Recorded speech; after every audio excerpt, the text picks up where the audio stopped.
Going live, and we're live. All right, Grand Rising, everybody. Good morning. Welcome to a fresh out of the oven. I guess we're still in the oven. We're baking right now, right? Um, Yeah. Yeah.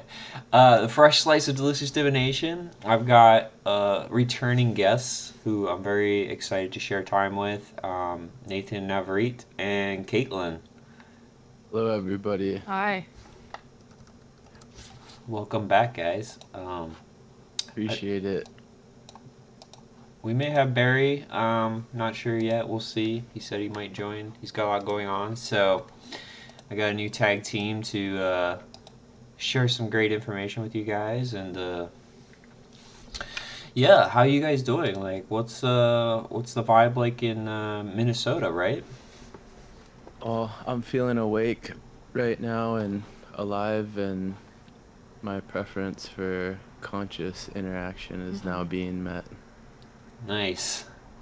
Yeah, I'd say I also feel awake, which is probably one of the greatest things one could ask for in life is to be awake rather than be asleep. Hmm. And I'm feeling excited. I just had a cacao Oh, smoothie oh wow. with as in dates, and I've been studying the energy of food. So then I thought, if I just have that, I'm gonna be flying away in this interview. So then I had some grass-fed beef with the cooling effect of a green pepper to keep me sturdy and grounded. So I ain't gonna be flying away, but you might sense I got that energy to keep this conversation going now. That's what's up. I Yeah. like that. That's a heck of a breakfast. Yeah, I love nourishment. um, yeah, beef, red meat. My mom made me a steak for my birthday, which I requested, Mm. because man, it just I can feel the power, so to speak, for like a week or almost like a week and a half. Wow. Yeah, so I don't We're need it. thankful. We're thankful. Would you be open to let her know that we're thankful that you exist? Yeah, let your mom know that. And Oh, happy rebirthday. Yeah. oh well, yeah. The birthday was last week, but yeah. But yeah. She'll be glad to hear that. She might be tuning in as well as my grandmother Oh, potentially. well, that's great. I just want Hi, to Todd's say, mom. Hi, uh, Todd's grandfather. yeah, hi Todd's family, and thanks Todd's mom for baking him a steak. That's was probably so powerful because also your mother made it for you. You know, that's your first Yeah, connection here. yeah. She It's taught the me how to connection make with your them. mother. Yeah. She's In a the form of a burrito at all? no. I don't. No, I don't get the steak at the burrito places. I don't know why. I guess That's a because good intuition. Good Yeah, sacral intuition. definitely. It's very rubbery. yeah. So Like, is it steak? exactly. She taught me how to make a steak as well, so I know Mm. how to prepare them properly. So for me, I'd rather just if I'm gonna have a steak, I'll just do it myself, or if she makes it or something like that. You know what I mean? As Yep. opposed to paying for it at a restaurant, because it's just I don't know. There's something about it. Right. I just gotta say, like, Chipotle. I've had my last straw with Chipotle. Uh, because there's so much I could say, but I won't digress like that. I'm just saying, Grass-fed beef. that you, c- the thought I had the last time I had Chipotle was like, dude, I could have just assembled this myself at home, and I Right. would have enjoyed it more. Exactly. Yeah. It would have That's been made with love too. You can always taste the person who makes it at those restaurants, like how much they hate their job. yeah. Yeah. I quit going there after they crushed my burrito because I didn't wear the muzzle, and I was I was like, this is a bit unreasonable. And so Yeah. afterwards, I learned how to make tofu because I used to get I would get chicken usually, and then I would get the Uh-huh. sofritas. And then I learned how to make tofu, and I just started making my own burritos. So I haven't been there Wow. in 6 or 7 months, and I used to eat there pretty regularly just because it's cheap and quick. And Right. it's it's still better than any other fast food. I mean, it's as fast as I like to go, so to speak. So how are you um, feeling today? What's going well in your world, Todd? uh, yeah, well, I'm super excited to be doing this show again. It's been a minute, I think maybe a week or two, maybe three, I don't know. Otherwise, it's been okay, just juggling a lot of different things and art and card readings. I've been working on my own deck, and that's been really fun. And yeah, I don't know. I try to minimize my exposure to the external world just because it's really it's hard for Wise me. decision. Yeah, well, to be real, I say like digitally speaking, right? Like i.e. Mm. news. I've been going out and doing things and not finding resistance, which is, you know, a real blessing. Yeah. Um, went to an art thing. It's like a monthly thing, and you know, just went all around and met tons of people. I like other artists I know, and yesterday I went to the Renaissance Festival, and again, no resistance there, and it was awesome. It was just really great to see people and get out of the Twilight Zone. You know what I mean? Right. Yeah. Well, that made me think of, so next Saturday in Minnesota, Nathan and I are going to a Freedom March with an organization called Mask Off Minnesota, which is all about, Freedom from medical tyranny. freedom from medical tyranny.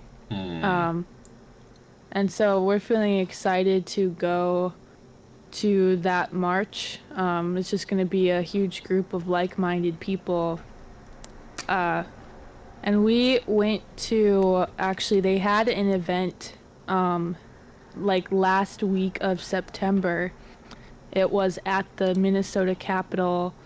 Like, we just gathered on the front lawn, and doctors who had resigned because they just didn't want to, be in that environment anymore. Mm-hmm. They shared their experiences, and then Del Bigtree from the High Wire, uh, who's done a lot of research on the adverse effects of the jab. He got up and spoke at the end, and it was really powerful. And we had just the awesome opportunity. Nathan and I, as we were leaving, we were walking right next to him, and so I see Nathan go and shake his hand, Nice. and just had a split second of like, oh, dude, I gotta stick out my hand because I just know that just shaking this guy's hand is gonna shift something for me, and it did because, like a week, no, that following week, I was working at a health food store that I thought would align with my values, but it did not. And I just quit. And I like to think that shaking Del Bigtree's hand, I got some kind of transmission to really step into my power. That's awesome. Yeah. It says a lot about touch in general. I feel Mm. personally slightly frustrated with the males these days because there's like 50 different handshakes, and then you got people throwing Mm. their bows at you, or they throw a fist at you, and I'm like, let's just pick one, dudes. Like, I'm cool with the handshake, I'm cool with hugs, like, whatever. Yeah, predictability is always nice. Yeah. Well, I noticed for me, especially as what am I, a manifesting generator? Yes. So Mm. I'm supposed to wait to react. So I try to do that as much as possible. Yeah, Todd, I hear you there because I'm a manifesting generator as well. I'm Hmm. curious, do you experience impatience? Because that's something I've really Oh has yeah. come up for me. Yeah, absolutely. I mean, I have Mercury Gemini tropical or Taurus sidereal for my moon. So like, and then you know, Libra Virgo, right? So Libra tropical, Virgo sidereal. So for me, yeah, it's just like super impatient. I mean, I'm pretty patient though. Like, in terms of the actual communication process. Like, I'm totally cool with that. But if you start like wasting too much of my time, like, I'll just walk away from you. Yeah, that's a sacral of. There's something about the sacral because the sacral knows what's good. Sacral knows what's not good. And so there, I find myself too of like, as soon as I know what's good and I'm around something that doesn't align with that, Mm. I have the strong urge to say, dude, get out of my way. I'm going where it's good. But sometimes I gotta take a deep breath and stay curious about what's really going on. Yeah, Yeah.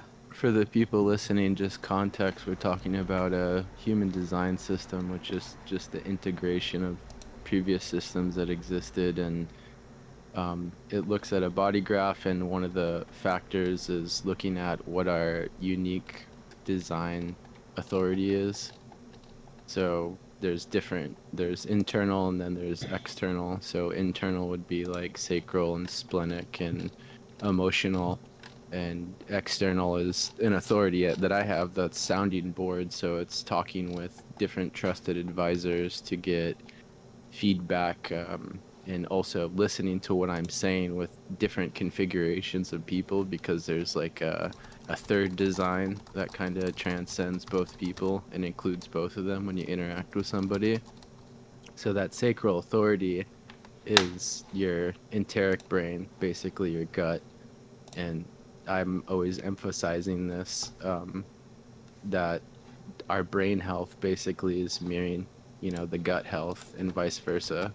So the sacral authority is pretty much, to the degree in which our microbiome is balanced is going to be the degree in which we have a in the moment accurate response to life, a clear yes or no. Yeah. It's definitely useful in life. Yeah, uh, Go I ahead. agree. Well, I was exposed to human design.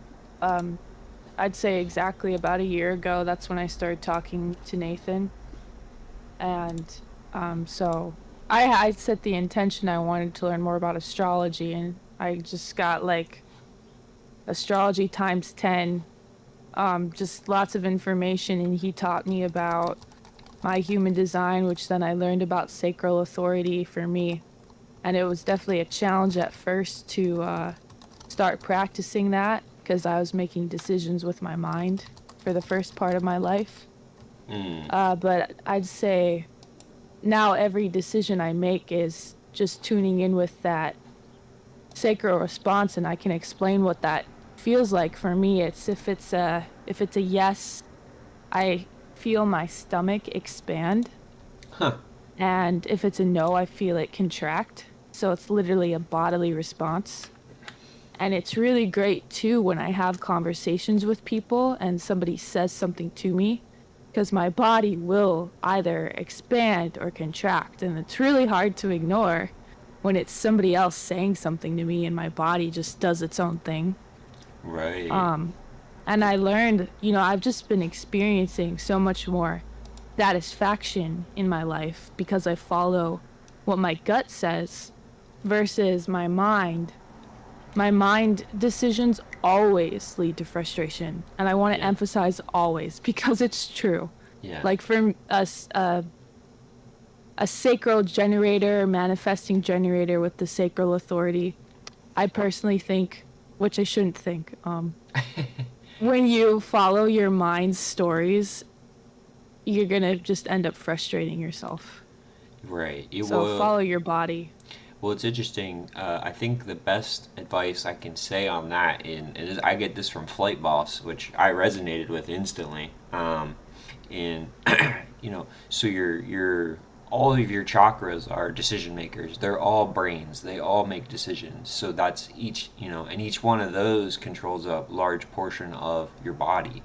So your gut, and this is where we get the term gut instinct, is very, in my opinion, the gut instinct is often more right, which is interesting because that's what you're talking about, right? Um, but your gut is literally, very smart and, often right as well. And then the brain is, which Rudolf Steiner would say, is basically always trying to die because it's essentially your, it's essentially your root bundle up there that grows down, and we're basically upside down plants, and it basically just always wants to die because that's just what it does. Um, I think that's a bit extreme, and there's probably better words to determine it, but it's, looking out for the full structure of its being. So it's the closest to death, I think, which would be where you get the zombies, how to kill zombies by shooting them in the head and such. Um, Hey, good morning. Good morning, Caitlin, Nathan, Todd. yeah. Aloha, Barry. Nice to hear your voice. Very. Hey guys. Yeah, I just wanted to jump in real quick on that. If you think of it too, where the brain, the sense, the mind, we really see that as cancerous in a way, because you have Cancer and Capricorn on the zodiac sitting opposite each other. And essentially, that Capricorn, that heart, that earth, of course, cardinal earth is Capricorn, and, earth is an anagram for heart. And what have they named directly opposite that in terms of the zodiac? The furthest you can get, the most extreme opposition, we name that Cancer. So it pretty much shows you that cancerous growth, I mean, all growth is cancer, essentially. Like every single kind of growth out there, every time we go through a phase of the north, we're looking at, this round's growth. We're putting a new layer down on top of this old layer that died off last fall, went through the winter, phoenix, born again. It's just the story of really that crystal, that crystalling, that alchemical, constantly clearing and clearing. You keep picking up your impurities, working them, and then, you're ever increasing towards clarity, essentially. So this Cancer is very much that, Jupiter, where, that heart is that Saturn. And it's funny because they both flip-flop. You've got the gut, which all the organs of the stomach, we see a lot of Cancer, a lot of Jupiter down there, like the gut mind, but essentially everything that you eat, that, that chemical makeup, that all gets, of course, sent up to the brain and or to the mind. But it's hard to say too, I mean, because really all those knowings and feelings and experiences could be coming from your solar plexus, from your gut. That could literally be coming from that physical area on your body, and you just equating it with your mind, because gut backwards is tug, and we're always, I'm real strong with everything you said, Caitlin. Like I'm more of a feeler, I mean, I don't want to get caught thinking anymore. I don't want to be, the mind is eternal, essentially, like eternal fire. I mean, the mind it's ever changeable too, but it's permanent in a sense, but it's got room for play. You can realign your thought real quick once you get some new information. You're presented with something in your experience, and all of a sudden it was so powerful and so direct and experiential that it shifted your web of beliefs in numbers of ways. So it's very moldable and shapeable in a sense. But and then so that feeling approach to, like, you get the contraction, or the expansion. I get the same exact thing. Like it's pretty much learning to trust that process. And I mean, that is because really the knowledge is stored, I think, in the experience, right? So like when we go to experience these things, you don't know yet what the answer or the judgment's gonna be, because experiences are all different, essentially. I mean, there's a lot of different variables that go into each judgment or choice that's made. So you have to see what knowledge is held in the experience itself, and essentially it all answers itself, right? I mean, but that's what you're doing. You're just listening to, you're trying to align the will with, I guess, the essential will, or what have you. But yes, Sorry for butting so crazy there, but yeah, the No cancer. apologize necessary. I want to create a moment to attune to Barry. I'm curious how you're feeling and what's new with you, man. Yeah. Yeah. Thank you, Nathan. If It's been a you're if you're open to share.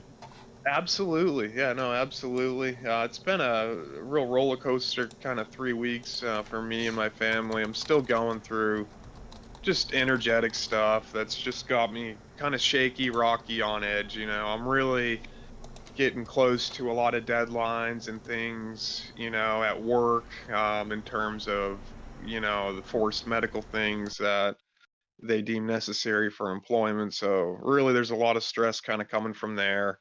But I mean, I've reached a point where I've always been in trust, like I've never been in a position where I haven't been provided for or been able to provide for myself and those around me. So I have a lot to support essentially. So, I just really am trying to align with the correct decision. And the correct decisions have always been, protecting your temple and, eternal things that you stand for are much bigger and they're things that are essentially eternal. Like those are things you can't fuck with. Like if I end up making some kind of temporary choice out of really reasons of comfort, right? Because I don't want to go out and have to change things and make new decisions now, and it's just it's nice and comfortable essentially, and a lot of people are willing to give up their freedom for some security, and you wind up having neither when you do that. And I just Yeah. That so thing I'm about oh, go ahead. you're good. Go ahead, Kaylin. What you're saying about comfort. I was just what context? I'm doing a course right now. And it's called the Cardinal Method of Life Connection, which is all about what it says, life connection, and it goes back to that trusting in your unique self authority, whether you're a generator or, like Nathan said, sounding board, where he's got to talk it out. And also back to what you're saying of, you've never been in a position where you haven't been provided for. And Right. I do believe, yeah, the universe has unlimited abundance.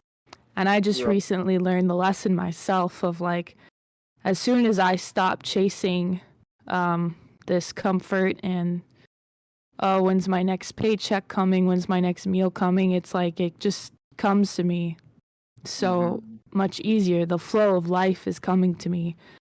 And the thing about, comfort, I've been wondering, it's just so curious to me because, like you said about energetic work, I think about the difference between, yeah, stepping out of the comfort zone is painful because I believe it's part of that adjustment, in a way, making a quantum leap to a more pleasurable life, because comfort is the opposite of pleasure. Comfort Right. to me is, it's just being numb, getting Right. by. And it's Right. like the longer you stay in that comfort zone, I think is more painful than making the change Necessary. to being closer or, yeah, to living your soul's purpose. Right. But that, yeah, that's the pain. I mean, the pain that is part of the It is. I mean, pleasure. I imagine behind every heroin addict, it's that, that cold comfort of death. It's that, any pain out there, all these loops, all these feedback loops, all these groundhog days of comfort everywhere, all these little circles we run back to are just, like you said, they're kind of postponing the change that we can all see coming. It doesn't matter what loop we have within us. We're always taking these circles, and like Saturn with the sickle and the diameter, the 180 position, it's cutting these circles in half really via the will. And essentially, that's what keeps a true creator, what separates the human from the animal is that the human can step outside of its animalistic patterns. So the reason there's the man hunts the animal, is because we've got the animal can be tracked. The animal, you can just put out these things of food and you'll know exactly where it's going to be. You can study its patterns, and it follows this exact routine. And then if you think of the human with its desire system, if you've got these outside energies able to influence you through desires, it can just lead you, and it essentially can put you anywhere it wants through desire system, essentially. And what separates us, because that right there is animal, that's zodiac, that's movement, and that's good. I mean, that's part of nature, that's part of everythingness, and it's not good or bad, it just is. But what makes us different is the ability to step outside those circles. So it's been a lot of that for me. Really, right now I'm in a huge spot in terms of I have a Libra ascendant in sidereal energy, 6 degrees Libra, which is October 24th coming up sidereally, which puts me, or it's 0 degrees Scorpio with Saturn and Pluto on it right there. And same thing, Saturn and Pluto right on my ascendant on the Libra, and with Don't the I have that sidereal. too? Yep, We have the same thing on that. Yep, and then what makes it really weird is we both have a Jupiter Uranus exact conjunction in the second house in Scorpio. Like, that's huge, man. I don't know. I think that's really rare. Wizards. Essentially, another big thing I've had going on, which was a huge thing, was our living situation, our house. We pretty much been working with, we're a crazy landlord. He raised the rent twice this year. Well, from first time was 1750 to 1850, then from 1850 to 2350 a month. And it's not that we couldn't afford it. It was just the principle of it. Like, we didn't feel that where we were living was worth anything close to that. I mean, this person owns like over 100 properties, and especially in this area, and they were just raising it on everybody. And I had a really big like battle internally, because I was starting to generate hate or just ill feelings toward this person. I really just wanted to essentially destroy their life, because then they took the 2350 and they raised it to 2500 a month, just this last month. So I mean, it's just getting like absolutely ridiculous. I end up like, I wanted to go like make signs, go sit on the main highway exits during rush hour where people are coming leaving to work, and just like light this dude up. I wanted to go outside. Yeah. I have all next week coming up, and we've heard other people in town that I don't want to say ruined their lives, but they've got a lot of energy there too. So I mean, I was just righteous, holy protest. Yeah, holy fire, just the right hand of God. I got a lot of that in me. And because I mean, I'm a Mars, Aries, and Sun 7th house. So that's a strong Mars, that's an exalted Sun, and it's in the 7th house of partnerships. So you just have a deep desire right now for just shared values with others and like some predictability, maybe?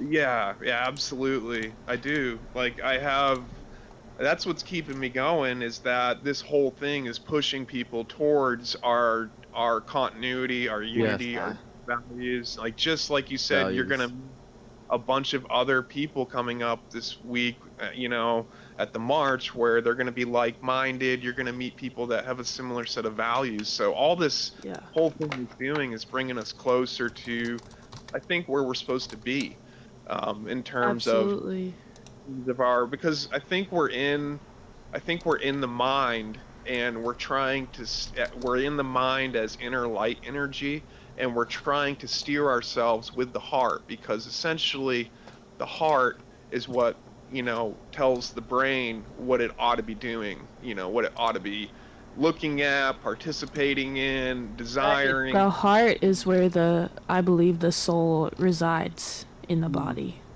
Right, right. And I haven't figured out if we're soul energy trying to use fire, light, or and maybe that's trapped inside of our soul energy. Like we have the light inside of, and then the soul's the outside the body.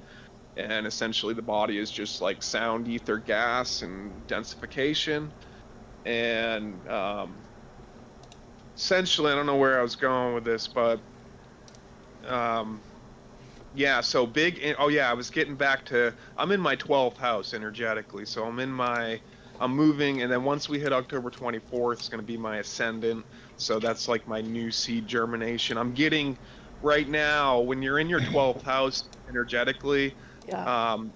you're in a Wait, place can of I ask, do you mean like your moon is in 12th house or sun is?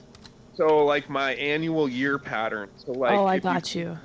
yeah, where your ascendant is. So our real birthday, in my opinion, is when you cross over your ascendant degree. So wherever your ascendant degree is, And you're so you're gonna what crosses over the ascendant agree? Is it the so the sun year. or So the... yeah, the 360, 65 days annual sun cycle. So yeah. that cycle right there, it doesn't go off so you're where the sun degree is at your time of birth. It goes off where the ascendant degree is. Okay. Right. So your real solar birthday, because everything gets filtered through the ascendant. And you can see this in your life. So if you look up Great your point. your ascendant degree, you'll Yeah. see then what time of year that is. So like for example, my ascendant 6 degrees Libra, we're coming up on that 10/24 of this month. Oh, So word. 30 days before that, you're going to be in your 12th house energy. You're going to be in that energy where you're in prison, but it's for an important reason. We've got to get everything pured, get it down to the center, because we're going to be germinating something new. And we've gone through the 11th, which is the house of dreams, where you're supposed to have all these possibilities and things that can happen.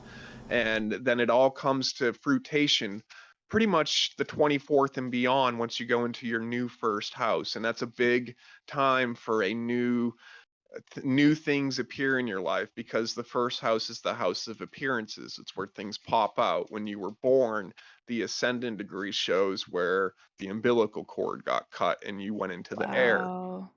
Yeah, so I mean, that's why they measure it right there, and the doctors are always supposed to put the minute down, because you want to get the minute Yeah. so you can get your exact degree and know, where the hell my real birthday is, Gee, essentially. I wonder why they don't do that. So with the Renner thing, it forced all this. I turned that energy into, this is a good push, because this is, essentially this person is a blessing upon us. It's going to force us into something better in life that we just can't see. And that's Yeah. exactly what it did. I mean, we're kind of closing on an awesome house we're excited about. So, I feel happy hearing that. Yes, me Yeah, too. congrats, dude. That's awesome. thank you, thank you. It's going to put us in a pretty awesome energetic spot, I think, at least for the next, who Yay. knows. Yay. If the world doesn't hold it together, we'll still got the ability just to head north. I mean, pack everything up and go. So it's at least a good short-term plan if if the world keeps doing what it's doing, I suppose. And Sounds like you're stepping off into the woo, the great unknown. yeah, absolutely. Which is, the unknown is full of opportunities. It is. And it's gonna be packing up a house. There's a lot of energy there. And that's the unknown. All the stuff you come Dude, what a great opportunity, because especially because you have the Sacral Authority. I invite you to consider, like, you just hold the object, see if your body expands, keep it, contracts, get rid of that. That's old energy. Yeah, I'm a pure generator, so when I'm not pure, it really affects what I generate, and you can see it. Like I've had energetic moments in my life where, I mean, I'm a pretty scary person, it would seem, and I'm proud of some moments that I guess been in energetically. I mean, because that Mars Aries and I think can come out in a pretty crazy way with the Saturn Pluto ascendant. I mean, so it can get I can say some really mean stuff, and it's Yeah. horrible. For I've all done it. y'all sacral authorities, what I notice, if it's not an oh yes, Yeah. it's a fuck no. That is Right. so It's true. pretty much just that much, and if it's a meh, it's a no.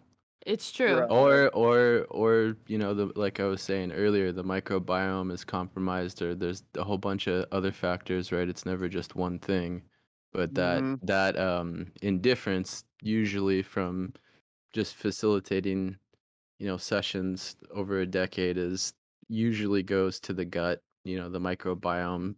But once that gets balanced, like Caitlin could maybe share with that, of just prebiotics, probiotics, tightening the Yeah. gut lining, that the cognition. And Yeah. I've actually witnessed over the year, like her decision making is much more instantaneous Mhm. and clear, rather than kind of being in this realm of indifference. Yeah, I would like to add on to that. Just practicing it more too, of practicing this authority and having faith in it. And I perceive actually my gut to be connected to my soul. And well, I'll quick share my why, because this ties in. This is why I'm alive, which I did this process with Nathan. But it's so great to know my why, because then it helps me further refine my decision making to see if I am living in alignment with this. So my why is I make the unconscious conscious, accessing amazement and wonder of the soul so that you can live the life you prefer. And that I really am intrigued by the concept of the soul and the soul. So I see my gut as me communicating with my soul, because it's really about what my soul wants for me in this life. Yeah. And it's pleasurable when I do actually live what my soul wants. So it's not like I'm a slave to my soul.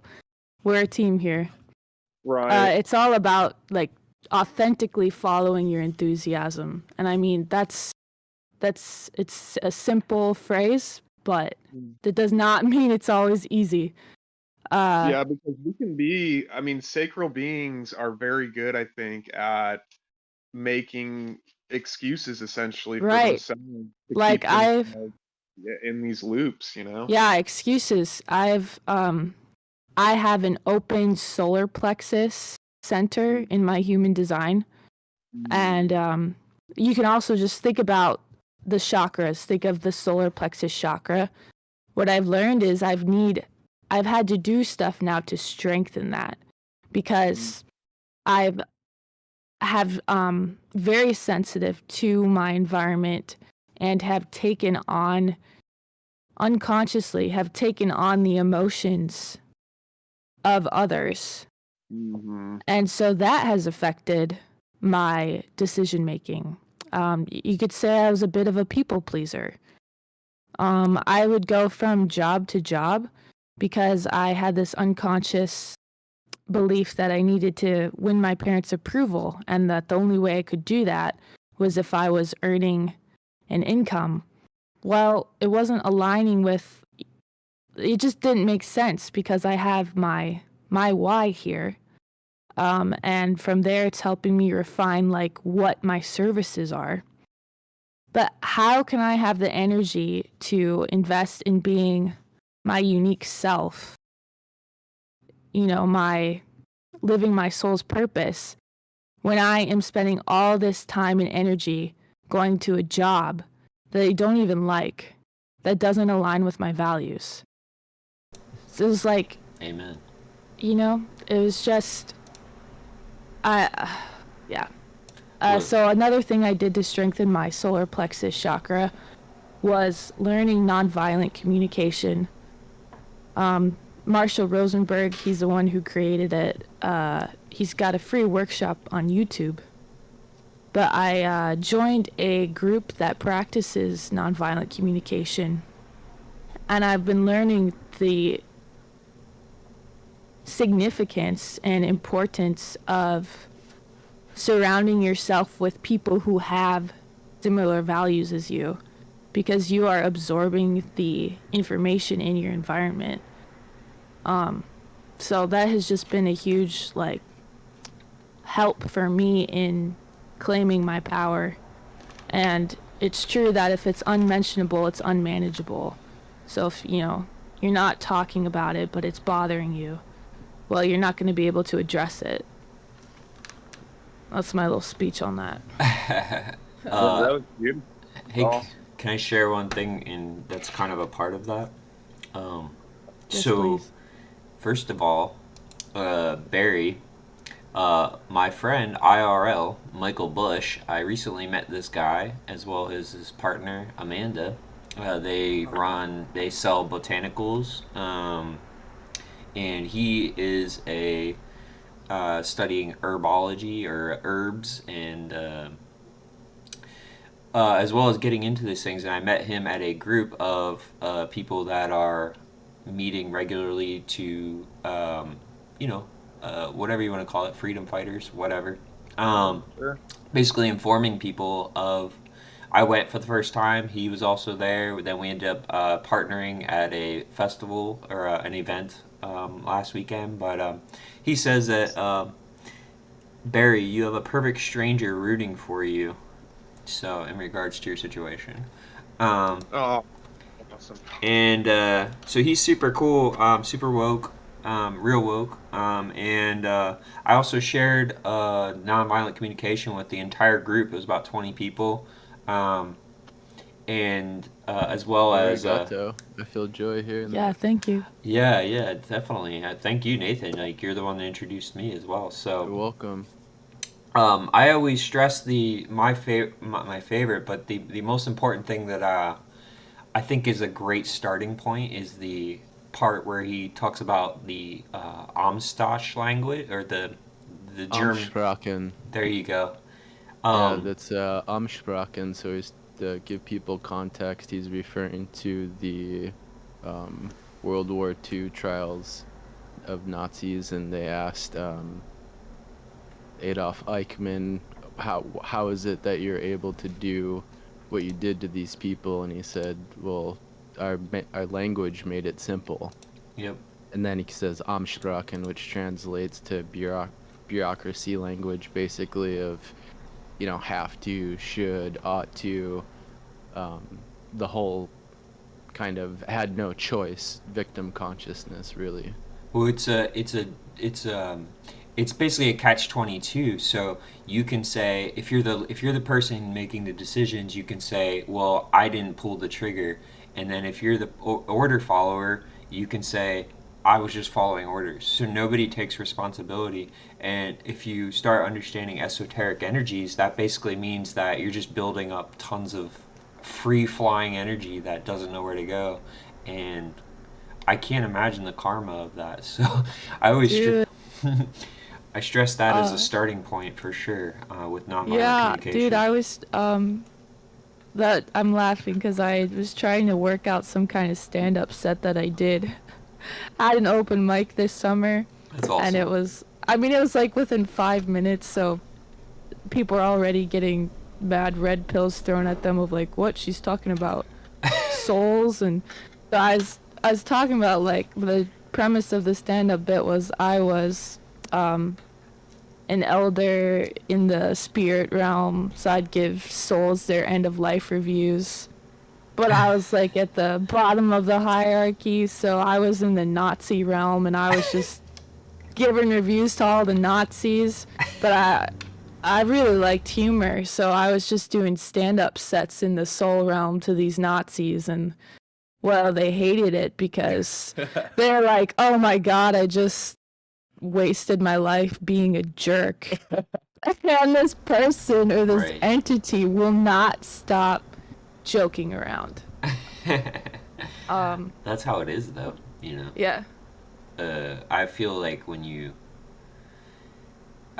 the amount of horrible things that do exist in the world, that the only answer is humor at the end, because what else is there? You know, it's like you have to just cut it off and end it, and then be able to laugh and move on, right? Yeah, humor reconciles paradox, and it's been called in some of Kabbalah mystical tradition as like a higher sense faculty, which is really interesting to read about. We're usually familiar with the normal senses, and then we learn about traditional Chinese medicine, different things, Ayurveda, and we learn about the subtle senses. And then you don't really hear about laughter, humor actually being this higher kind of faculty that is able to reconcile the core nature of reality, which is paradox. Mm-hmm. Yeah, I could Yeah, definitely agree with that. I think it's a I think it's one of the most highest expressions we can be involved in here. Yay. I really do. Look at fall backwards. Essentially, it's laugh. So, the opposite of falling down is elating and joy.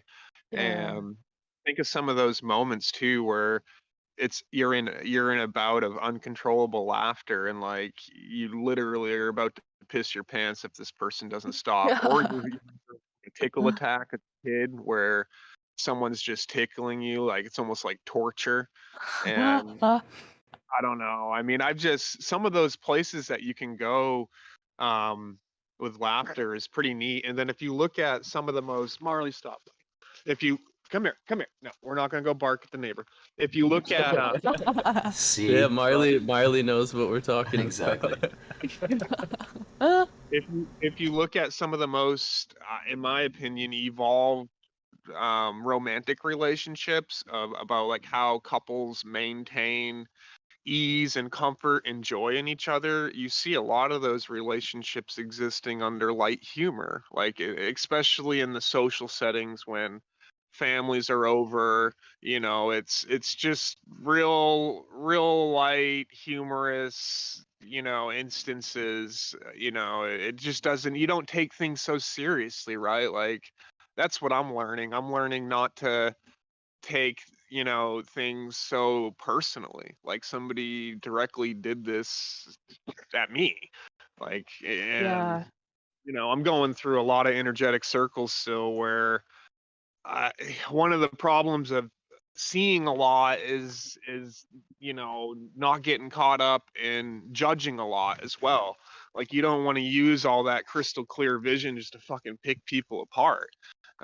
It's gonna destroy that energy that you're being gifted and that you're receiving upon. It's just Yeah, not everything is using. true, but partial.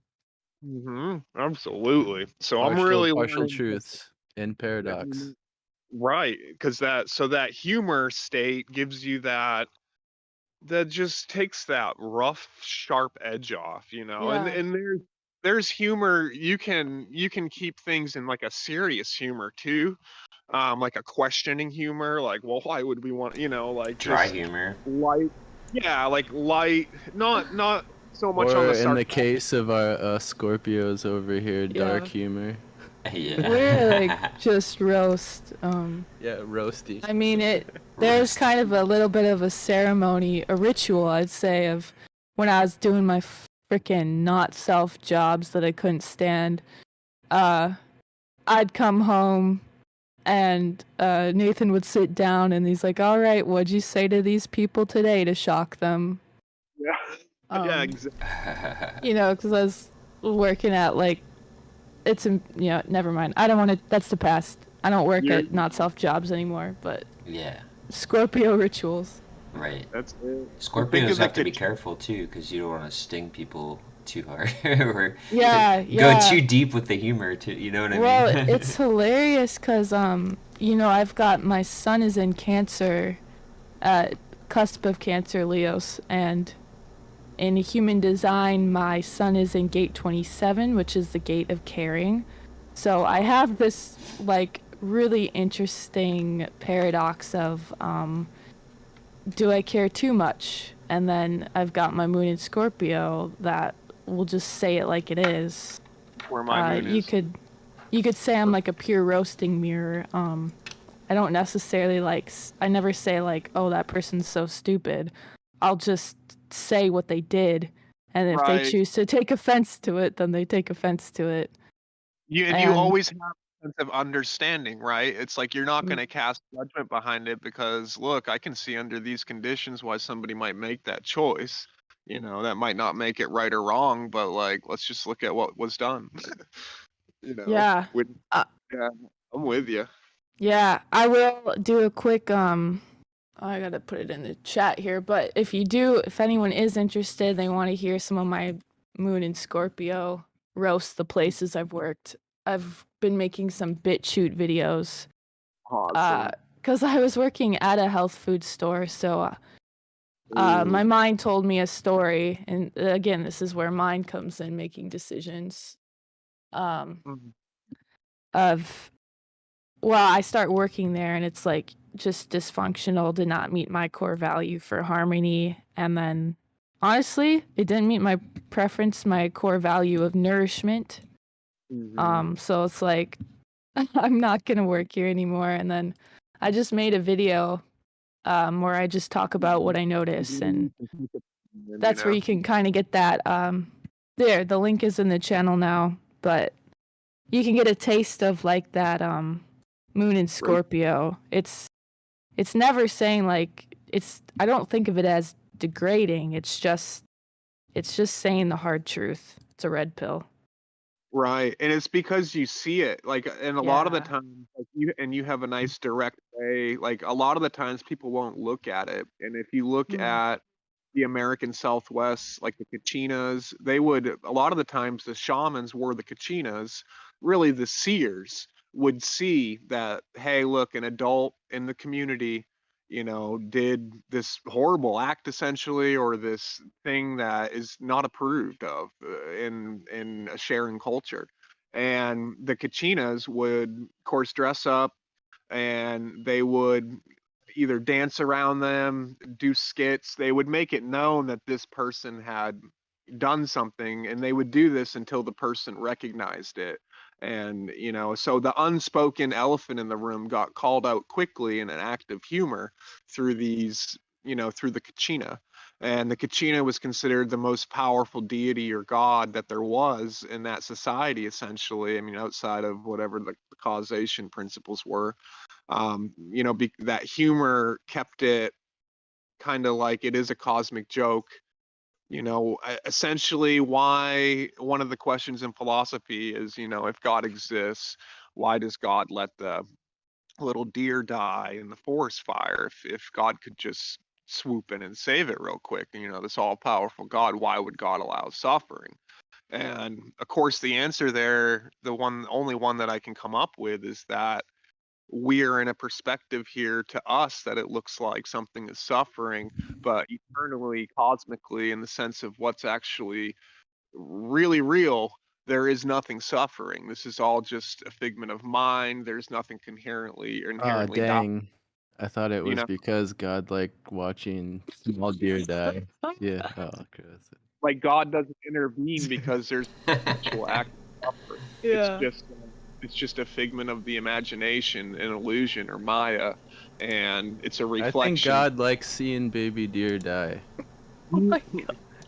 I can see, I mean, obviously he would if it's in the vision field.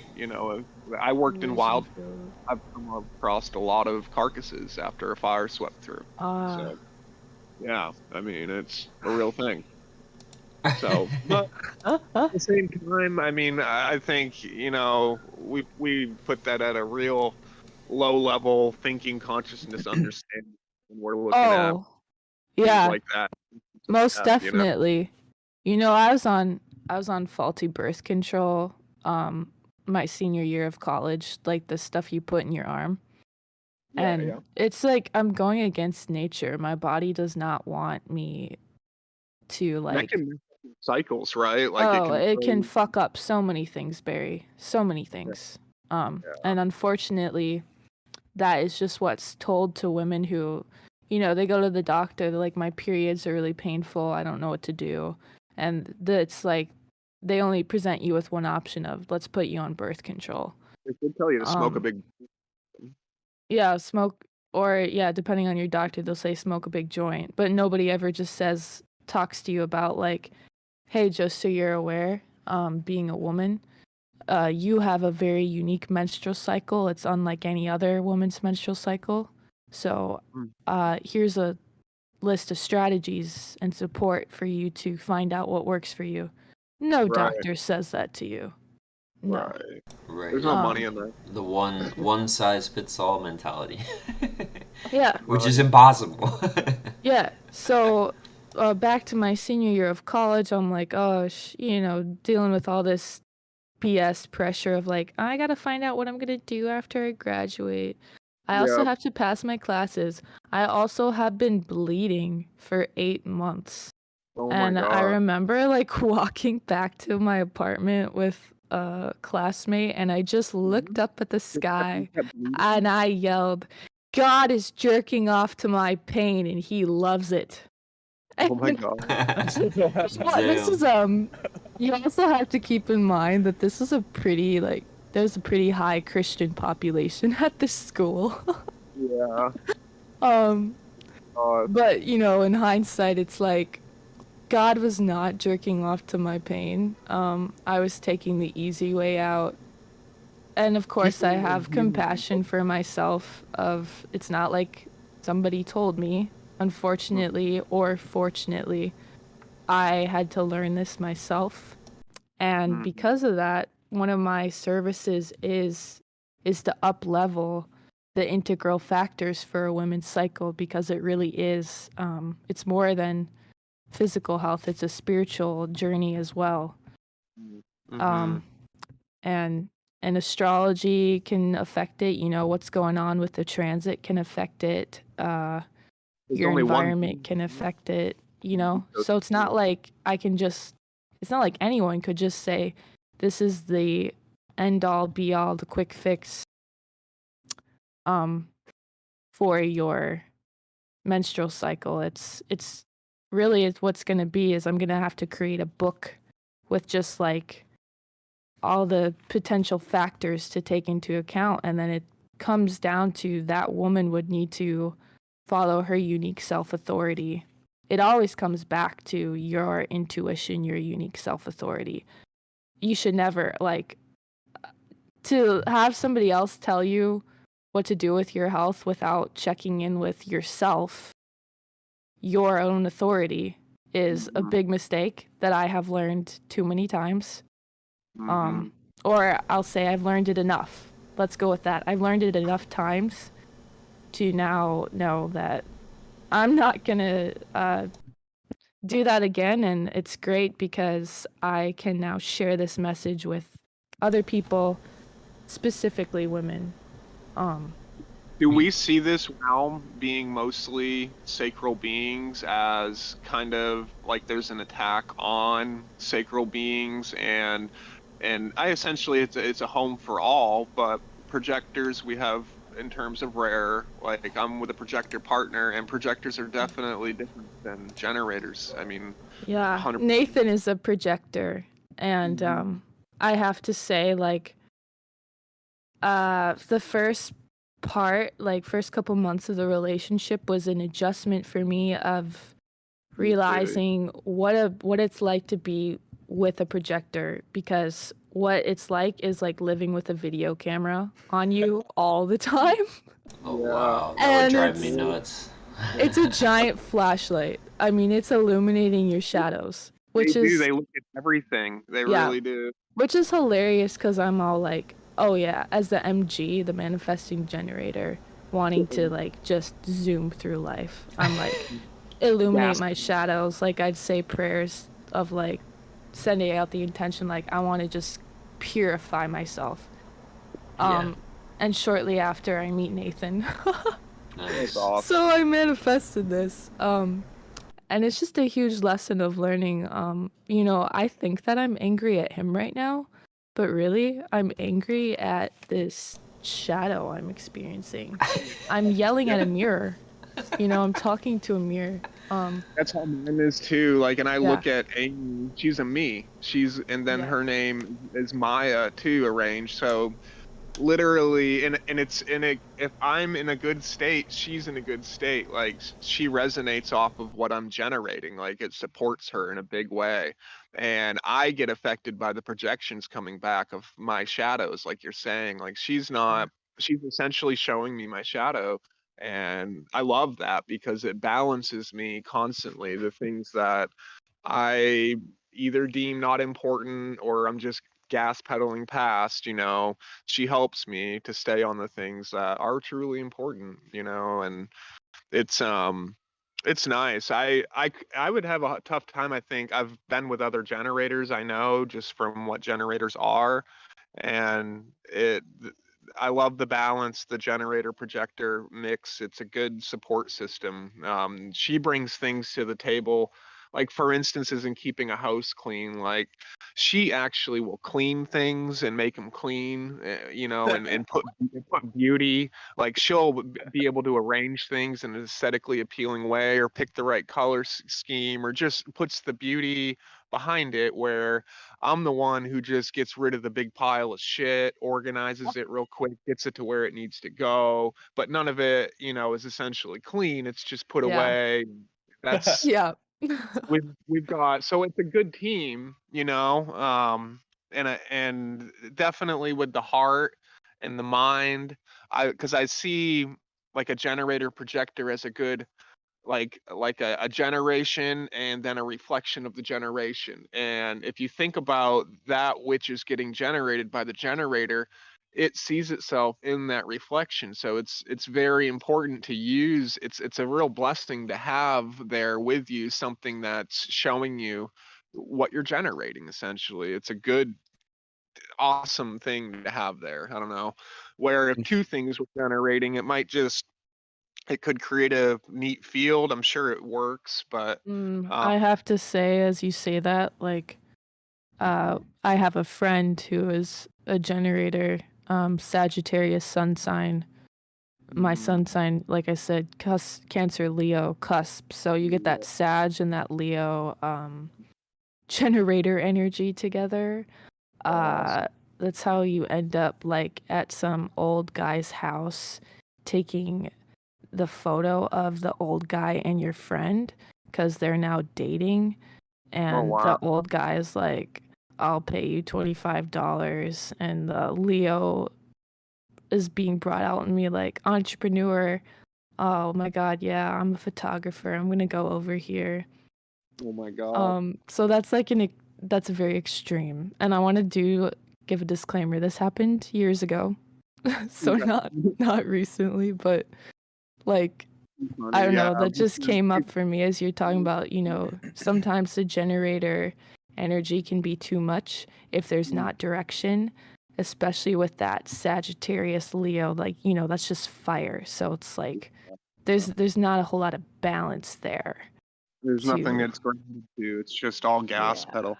Yeah, for people listening in the context of human design, the man who synthesized that system, actually, there's a lot of talks where he's saying that this is pretty much the relationship between the generator function and the projector function in this era, because he talks about like a changing of the guard from Egypt and the manifestor type, which really, when we're saying these words for people listening, these are emanating from the core bigrams. And then I posted a book there in the chat of the Tao of Chaos if anybody kind of wants to get to the origins of this yet. So in human design, projector, reflector, manifestor, generator are archetypal structures of the bigram, and he just called them that because the voice that he encountered identified them as such.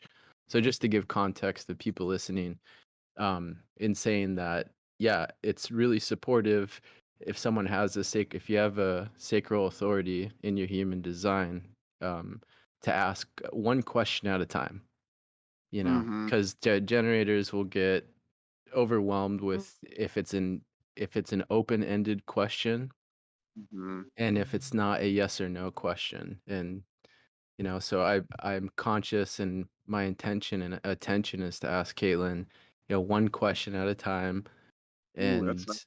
and she gets it, it's yes or no, and then so it's just process of elimination at that point, like 21 questions, or you just Yeah. you just Yeah. narrow it down from this vague wideness of a flashlight to a laser, and it's like, okay, we see exactly what the priority is in this moment. Right. And I can take this even a level deeper. So my ascending is Pisces, which means my descendant is Virgo. Nathan is the flip-flop. His ascending is Virgo, descendant Pisces. And the way I interpret the descendant is like what I seek out in other people, because that's what I'm, striving towards in my sidereal design too. My North Node, which is also, what I am being pushed to pursue in this lifetime, is in Virgo. So to me, that means like I'm looking to become refined, organized, and it's really, there's so much tension in myself because I'm going from this like Piscean of like, oh, I'm just flowing all over the place. I'm living in the moment. And Virgo's like, aren't you tracking this so that you can clearly, share later, like when you write your book, or to Monetize. synthesize this? And so it's this constant conflict within me of like, do I want to write this down or do I just want to be in the moment? And that's totally reflected to me when Nathan asks me these yes or no questions of, do you want to write this down? Or are you tracking this? I can relate to some of that for sure. Yeah, I'd love to hear about that. And so, but again, it comes back to like, well, how do I feel about it? If I feel open to it, then yeah, write it down. But it's all about setting boundaries with myself, checking in with my, instead of using the word boundary, I will use the word limits, because that's more of like, what is my energy level right now? Sometimes it's like, I just need to relax. And that's hard for a manifesting generator. I think there's this constant like moving on to the next thing, not celebrating what you've already achieved. It also goes to like, how resourced am I right now to do this activity that Nathan's asking me if I want to do? Because maybe I do want to write this down, but maybe I just don't want to do it right now because my eyes are so tired they feel like they're going to fall out of my head. Like maybe I'm supposed to go to sleep right now, which is hard because the thing about projectors too is it's like they can just absorb a massive amount of information, is what I perceive. Wow. I see them as like, they could just, I mean, you can even sense it in this call of like, when Nathan chimes in, his answers are so succinct and complete. And there's this, part of me that's like, has deep admiration for that, because that's what I'm striving to be like in this life, to become, if you will. And so there's a conflict, there's an impatience, which is the result of being a manifesting generator, is when they experience frustration, there's impatience as well. So it's a huge reminder of like, please, Caitlin, just enjoy the process, because it's coming. But yeah, it's like living with this projector. It goes back to the yelling at mirrors. It's just being mirrored to me what I want to manifest. Yeah, our joke is that if we talk about like Marcus Aurelius, if he was saying, it's not you're not angry at the thing, it's actually the thought that is actually creating the frustration, and that connects to like Byron Katie's work, if anyone's familiar with, she calls it the work. But one of her questions is like, who would you be without that thought? Or if you're having a thought, asking, is it true? And can you know for sure? And most of the times we can't know for sure, so then it just ends up kind of being this humorous, Yeah. context of people yelling at mirrors. Yeah, that's wild. Hmm. What was it that you'd resonate with something I said that you could relate to that? I'm curious if you still remember that. Um. What Uh. was it about Virgo or what was it? Oh yeah, Yeah, refinement. definitely. Yeah, Virgo energy. No, I think it was more the impatience of Mm. Mm. which is on me sometimes, and I notice since I'm learning astrology and um, trying to optimize myself to sort of get to goals that I think have been nebulous for me for a while or a long time. So I also link this impatience to like when I was young, I used to like count seconds and Oh just wow. zone out and literally just, I don't know. It was very, I did that too. yeah. So like Yeah. now I can like it's really frustrating for me, especially if I have a job that requires me to 9 to 5, whatever. Oh, we need you to be here, even though you work on a computer and the internet. It's like um, anything that's like I have to do it all the time.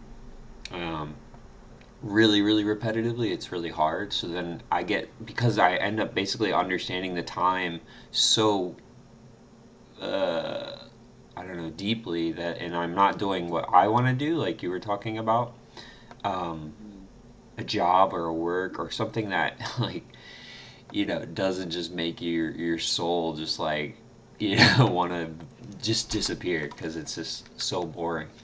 Um, So I get impatient because it's like I watch the time just like, I don't know, it's like slow motion. And it gets pretty hard. And then to improve myself, though, I have to start, still absorbing that because you can't be just like totally, totally crazy and, like an artist that, you know, doesn't make any money Mm-hmm. or income, right? Because it's not about the money, it's just the more you get, the more you can do. Um, so it gets impatient for me. That's really what I'm trying to say. I think it's pretty. I don't have a word besides almost ballsy. Like, takes a lot of courage to be an artist and put, your food on your table through your artistic talents and work. I mean, that takes a lot of courage, and Yeah, I think it's thank you. pretty awesome you can maintain something like that, Todd. You're pretty much living the dream, even if the dream, you know, hasn't hasn't put you physically exactly right, exactly what you want in your hands. But I mean, essentially, you're provided for through yourself, which is it's got to be so empowering, to know that everything that you have comes from you. I mean, you Hmm. really receive everything that you have, but essentially, you're pulling it in from yourself. Nothing outside yourself depend upon, which is awesome. It's really, really great. Thanks To very Yeah. be, much. I appreciate that. Unique be a, self, unique. I believe that unique self is the source of our dignity and our prosperity. And this is going with the transit too. I just wanted to mention that, and I can elaborate on today's Six Yeah. of Clubs in a little while. But Caitlin, would you like Yeah. to? Whenever. Um. Yeah, I'll say this part about unique self because Nathan, again, this it's such a projector thing. I think he's got. Well, okay, I'm getting excited here. He's also has the cross of the Sphinx, and so that means like he's just this deep well.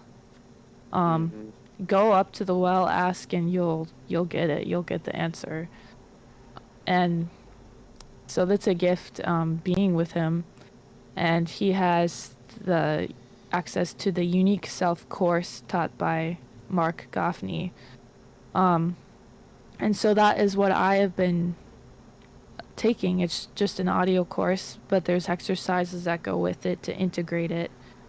And it's like I've been saying, yeah, I've just kind of been repeating what I hear of like, yeah, unique self, source of my own prosperity, but I wasn't truly living it out or acting it out because, like I said, I'd go to these jobs mostly out of fear of like that I told myself I had to. But now that I'm taking this course, you know, I'm getting context on the unique self, and hearing Mark feel excited talking about it, I feel excited to move from my separate self, which is don't think of it as like a bad thing either. You know, we're all born into this separate self, like this amnesic culture where we kind of forget where we come from and who we truly are at our core. And to be in this incarnation we're in right now is a gift because Caitlin has never existed before and she'll never exist again. Same with Nathan, Todd, and Barry. You guys have never existed before and will never exist again.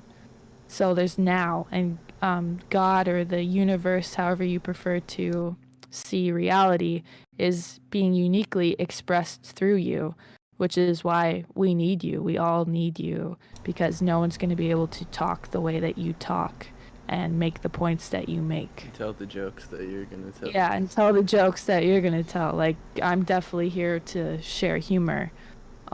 Teamwork makes the dream work. Yeah, it's a unique self symphony, this call. We're all coming together. Which is, it's so interesting to me that this is how I'm taking this course right now, and I'm letting that dysfunctional side of the ego die. You know, all the thoughts that hold me back, the false beliefs. Like, I was able to identify the belief that has really gotten in my way of being prosperous is the belief that I am not enough. And it's crazy to just see how that has led me to overcompensate in other areas. Like, I have, you know, excess pillows on my bed, you know, to make up for the fact that I'm not enough. These pillows, they were not bringing me joy. They're just getting in the way. And this is all happening for me right now. What was that? There's nothing wrong with having some extra pillows. Right, but it was like the energy behind it was like is kind of like it was like a desperation, you know. I didn't feel joyful when I looked at these pillows. And you're a manifesting generator? Yeah. So I'm like, I had some shopping sprees when I was going through my waking up out of the matrix process because I was trying to cope with the pain, really. And so I was clinging to that comfort of like shopping, you know, the dopamine that gets released when you buy something. But it's like I was buying complete shit from Walmart. So, you know, there's energy. Walmart's evil, I think. But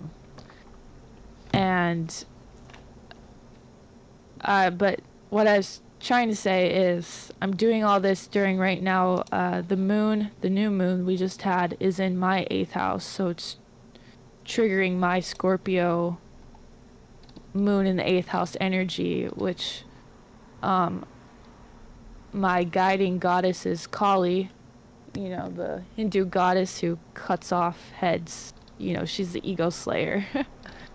And so it and in the destiny card system, which Nathan's going to talk more about the destiny cards after this, you know, each person gets their own planetary cycle that they go throughout their year, which starts every year on their birthday or rebirth day, if you want to say. I'm in my Venus cycle right now with the 9 of Spades. So basically what that means is the 9 of Spades is known as a death card.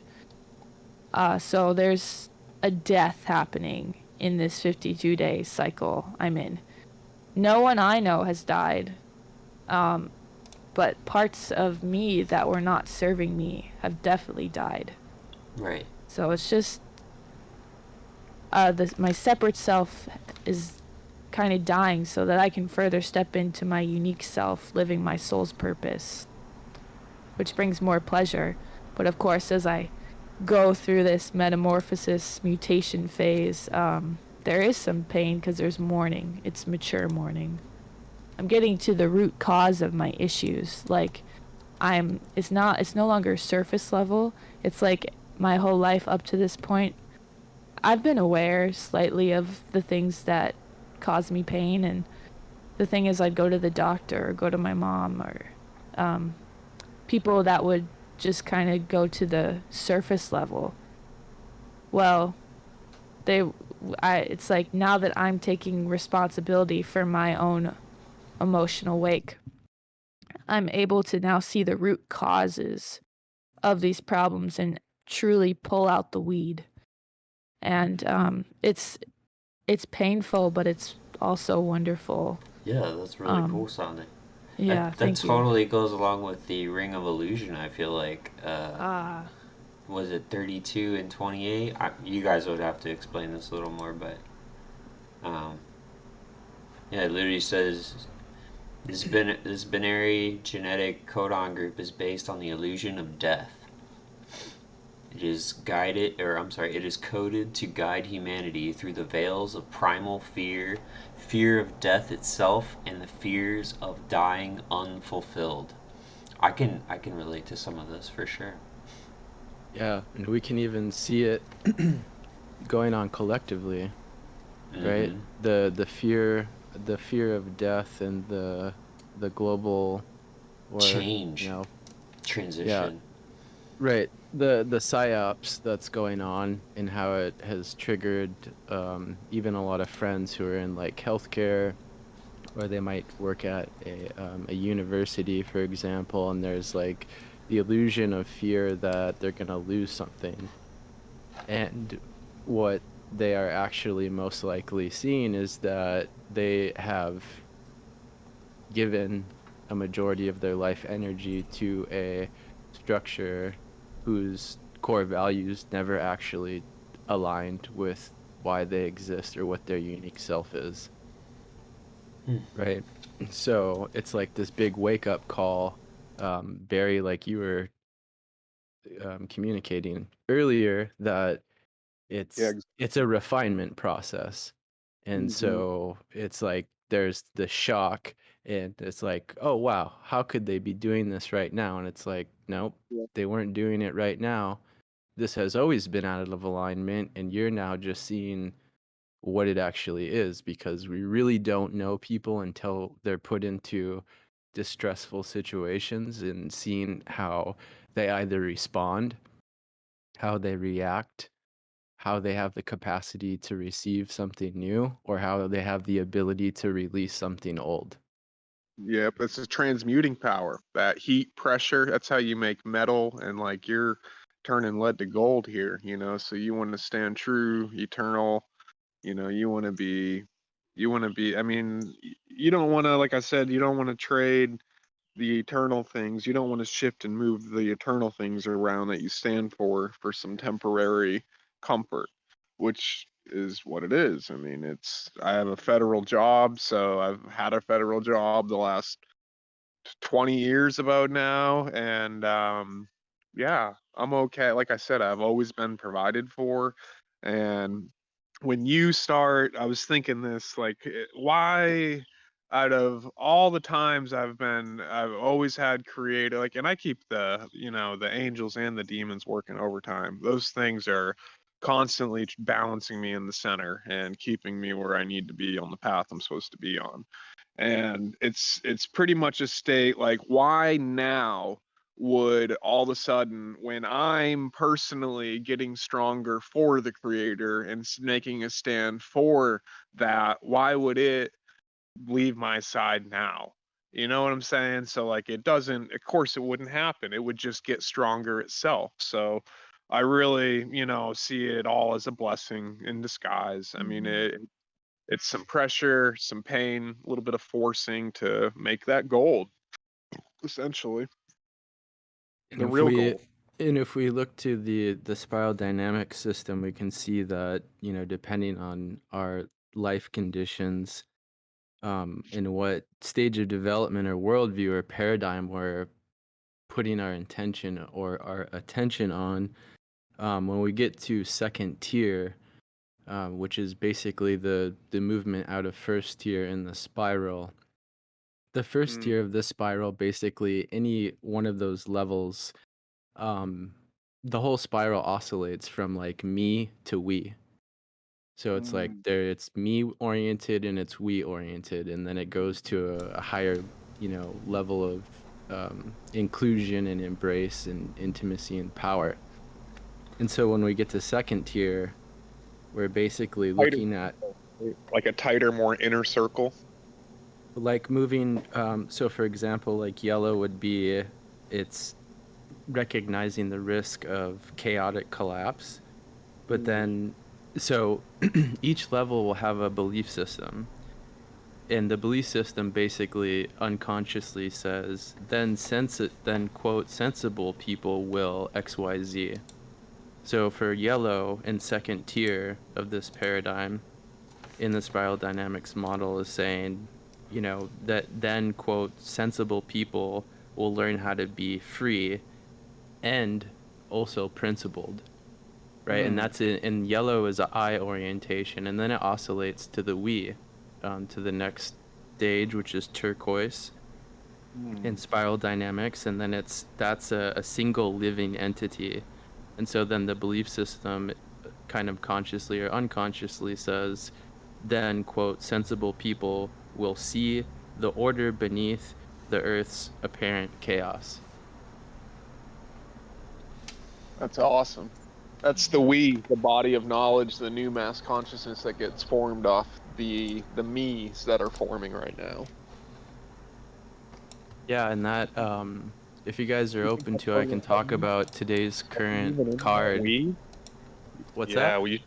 You think we're moving into that from the me to the we? Like we've defined right now, it's been a big couple years of defining that me, that personal self, and now we're kind of transitioning into like that tighter we opposition of the me on the next level up. Yeah, there's different organizations that are doing their best to map the percentages of where humanity is at far as paradigms and worldviews. One of them, I think it's called, if you go to the change code, we'll put that in here, but that a woman did an ongoing kind of percentage inventory on her site and basically recognized that, and this is what other developmentalists also concluded, like Claire Graves, who started Spiral Dynamics, and Don Beck, who furthered it, helping to end apartheid conflict in South Africa, was showing that basically most of the population is arrested in their development in blue, orange, and green. So these colors that I'm saying are referring to certain levels of individual and collective development in the spiral dynamic system. And the biggest kind of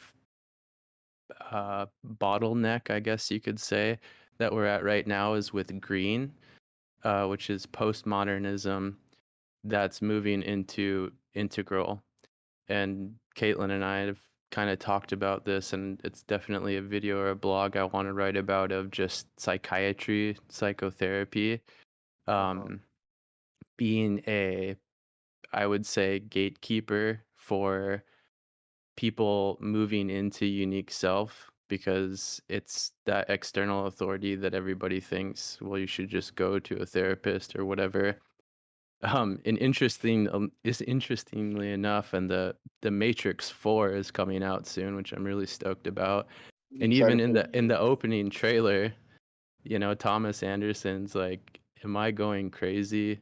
And the therapist replies, "We don't use that word in here." So, right, and the whole film's about like the gatekeeper, I think, of just the blue pill and the medication, and there's this whole thing about technology they're putting in there, which I think is brilliant.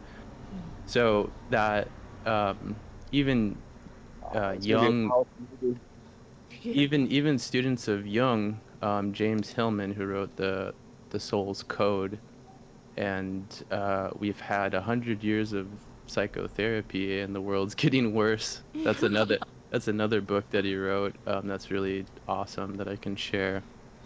And this guy is a Jungian psychoanalyst, and he's basically saying that this postmodernism has really pigeonholed people into this thinking that you can reduce things down to just a me-centered universe of, victim consciousness and picking it apart forever.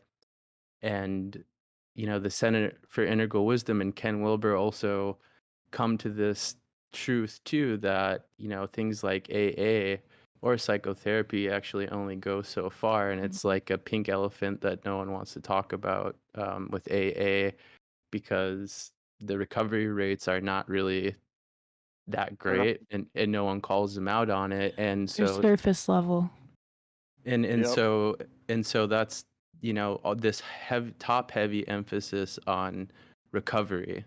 You got to go see the therapist, you got to recover your past. And yeah, there's the thing of going back and gathering soul fragments, right, and shamanism or inner child work, which is supportive, and reparenting. That's all functional, integration process. Yet when it's just emphasized about a discovery process, and we don't have this component of discovery, which is the unique self, which we can learn about through an astrological chart, through human design, through gene keys. Through trusting your own intuition. Yeah, Yep. trusting your own, the soul, just, whatever kind of experience that gets you in touch with the actual, imprint of the psyche and the soul. Then we're really just, compartmentalized. So I see in spiral dynamics that development is really one of the big gatekeepers. So to answer your question, is that, I would say not that high of a percentage, maybe like fives at, integral, because a lot of the other part of green, the spiritual bypassing and the new age stuff is kind of bottlenecked at green too, which Yeah. is, it's all relative, relativism, and there is no grand narrative, and all hierarchies are bad. So there's a lot of like fallacies, I believe, also kind of stunting and arresting the development there. And yet we are now, just by having this conversation and putting it out into the universe, we are manifesting getting to that 10% tipping point. I've heard Ken Wilber talk about just having the global, the population of the world being at 10% is enough for then the whole planet or whatever the fuck it is we live on. Because I have no idea. To step up into that higher level of consciousness, or the next tier. It's a light I've bubble. heard 8. Yeah, those 2 percentages. It could definitely. It doesn't take much. It just takes. I mean, because it shouldn't matter where you're at right now in the world and what kind of choices you've been making. You can see that major things are going on. Like, it's a different world being like coming before us right now. So it's forcing even those, that have made decisions to look at things, like in a bigger picture. And there's a lot of pressure. There is a ton of pressure on people right That now. makes diamonds, though. Yeah, really. Yeah. I mean, and I think it's just kind of, getting started. I think we really just have been looking at the preliminary stuff, because the 2020s right now, I mean, this is probably going to be pretty epic. It feels It already epic. is. Yeah, it's got a great start, and we got a huge, big total eclipse coming in 2024. I think April 13th or April 8th, somewhere around there. And that's actually when we line up with the Pleiades too, which, if you look in past Earth events, some of the biggest Earth events have been around that April 8th, 11th, 13th, when we're aligned at a certain angle. and with the Pleiades system, and it's going to be huge on that day during that eclipse. Saturn and Mars are both going to be positioned during the eclipse event on each of the two waters that pour out from the picture from Aquarius, where he's dumping the waters out, and it's the two like thunderbolts Baller. coming down. Enki. That's exactly where Saturn Yeah. and Mars are going to be stationed, and then Oh, I better Venus. get my surfboard. Telling you, yeah, it's gonna be so the waters of life that are pouring out are gonna be like action, duty, judgment, right hand of And God. only I believe only unique selves will be able to surf. You know, like Mhm. normies are gonna crash and burn. Right. It's gonna be hard. And that is Yeah. what's hard because, you can be a unique self, but maybe you've got family that's stuck in as a normie. What do I mean by that? Like stuck in that separate self. And Yeah.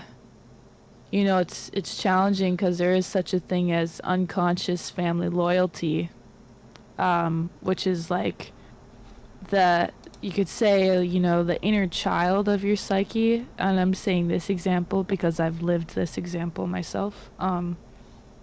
Perhaps the inner child in your psyche senses that there's suffering with your parents or your grandparents. So that part of you makes an unconscious problem to, in some way, avenge their suffering or take care of it.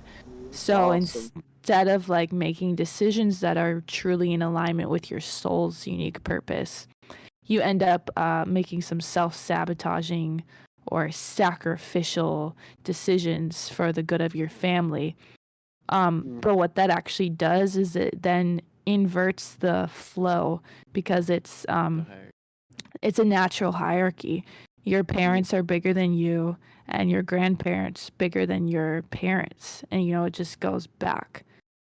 You can also think of it like a tree, where the leaves, and the way that we actually give back to our family is because they're giving us power, because it's our time now. Right. And when we try to give back, we try to take care of them, we're wasting the power, as I think of it. Whoa, wait. If So, you're limitlessly yeah, go ahead. powerful, then you would have infinite power. So you could give infinite power infinitely. Okay, don't let me. It depends on the context of power. I'll just share a Sure. little blurb about that. So,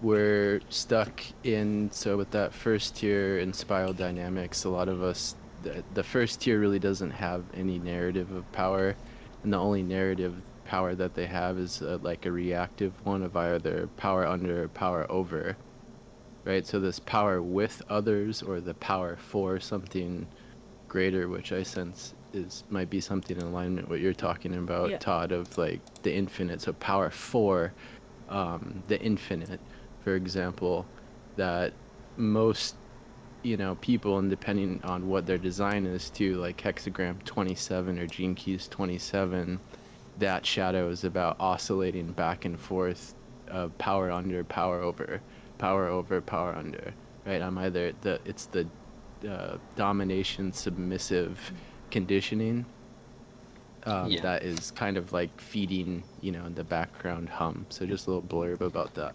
Yeah, and I That's awesome. have to then finish, because then the way that you actually give back to the family system is by sharing your unique gifts with the world, or you're having children, which is also you're when you have children, that's a creation you made, and you're sharing that with the world. But same with art or anything you create, that's your gift to the world, and that is what strengthens the family system, because it honors them. They went through these experiences so that you may have life. Like, for example, my ancestors descended from the Swedish royal family, lost their noble title, and it's like they're in this pattern of like, oh, how are we gonna get food on the table? Well, then this what's his name? I think his name is Carl, and his wife Anna Britta are like, you know what? Fuck this. We're gonna go to America and be prosperous. Well, they get to America and then they get tricked into going to a southern plantation. It's right after the Civil War. So like these plantations are like, well, crap. Well, we couldn't make African American or Africans our slaves. So let's trick some immigrants coming over.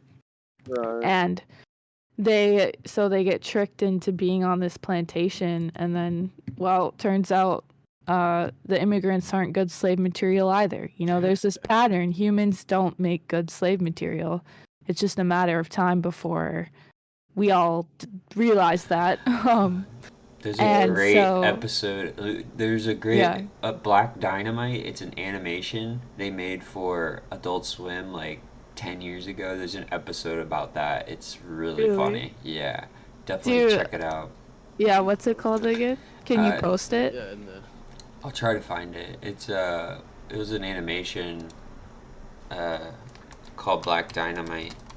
Which Yeah. is based on, they made a movie before. It was a modern spoof on the black exploitation scene back in the Yeah. 60s. But That the sounds animation's really hilarious. funny, and they do I'll just try to summarize it really quick. Yeah. They the black people demand reparations, and in turn, white people become slaves. But the white people are so bad at being slaves that the only way they will work is if they get pampered. So they end up like Yeah. basically reverting back to black slavery to support Oh my the gosh. pampering of the white people to be slaves for the black people. Yeah, Yeah. it's really pretty messy. Yeah. Dude, See- it's so. Yeah, this whole slavery paradigm, it's outdated. It's hilarious to me. Yeah.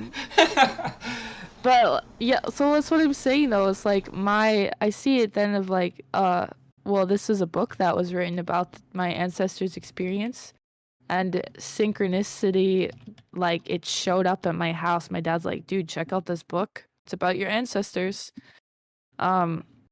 Right after I had just learned about family constellations, which is Cool. it's talking about this. Yeah, so it's like, whoa, okay, can't ignore this. And it goes back to that whole like, again, working jobs that I can't stand, Mhm. being a slave. It's like, Yeah. no, I don't need to do that. My ancestors already did. They want me to do something else. Like, oh, I don't know, be my unique self. Like they want me to prosper and be joyful, and they're not going away. Like they're giving me these signs of like, Caitlin, don't. We've already been slaves. You do not need to be one. Yeah, it's your job as the leaf to absorb the new sun rays coming in Oh. so that the tree can get the correct nutrients, and you filter it almost Yeah. as the leaf. You're processing it into this language for your family tree, and you're giving it real food, like, hey, we've been sick, we've been lacking real nutrients for our family tree. Here, take this. I'm going to transmute this as, this eternal light coming in, and here it's for our deep roots. Send it down, connect all the way to those My deep constellations? ancestors. Yep. It's a beautiful process. I would, if you're open to it, I'd like to talk about the current card today. If you want to get into some divination of the destiny cards. It's the 6 of clubs you were saying, Nathan? Yeah, the 6 of clubs, and I'll tie everything in that everybody's been saying, because it's we're speaking the transit par usual. So 6 of clubs is about karmas, and there's different types of karmas, and I can get into that. And Todd, I heard you mention something about that, I think, earlier. So the scales of justice, 6, so wanting to avoid any kind of debt, whether that's like financial or karmic. And it was interesting contemplating like Libras, and that's the six of clubs today, and then we're in Libra. So some of the sun signs have the awareness of balance in a general sense, like harmony, but then like asking the question, what is the root of that? And this goes back to stuck in centuries, of this domination, submission, conditioning that we've, gone through multi-generational epigenetic conditioning, power under, power over. That's the gene key 27. And yeah, how many Libras, sun signs are out of the power under finite game, and how many Libras are in the more integral concept of power, that power for, that power with. And this is tying back into the green dysfunction of that worldview and spiral dynamics, which wants to throw away all hierarchies. It doesn't discern between natural hierarchies, like downward causation from consciousness into matter, and then domination hierarchies. It says, oh, all hierarchies are domination hierarchies, and that's a fallacy. So that Libra don't want any to upset the peace and the balance, yet some don't have the depth, structure, orientation of what balance might actually include.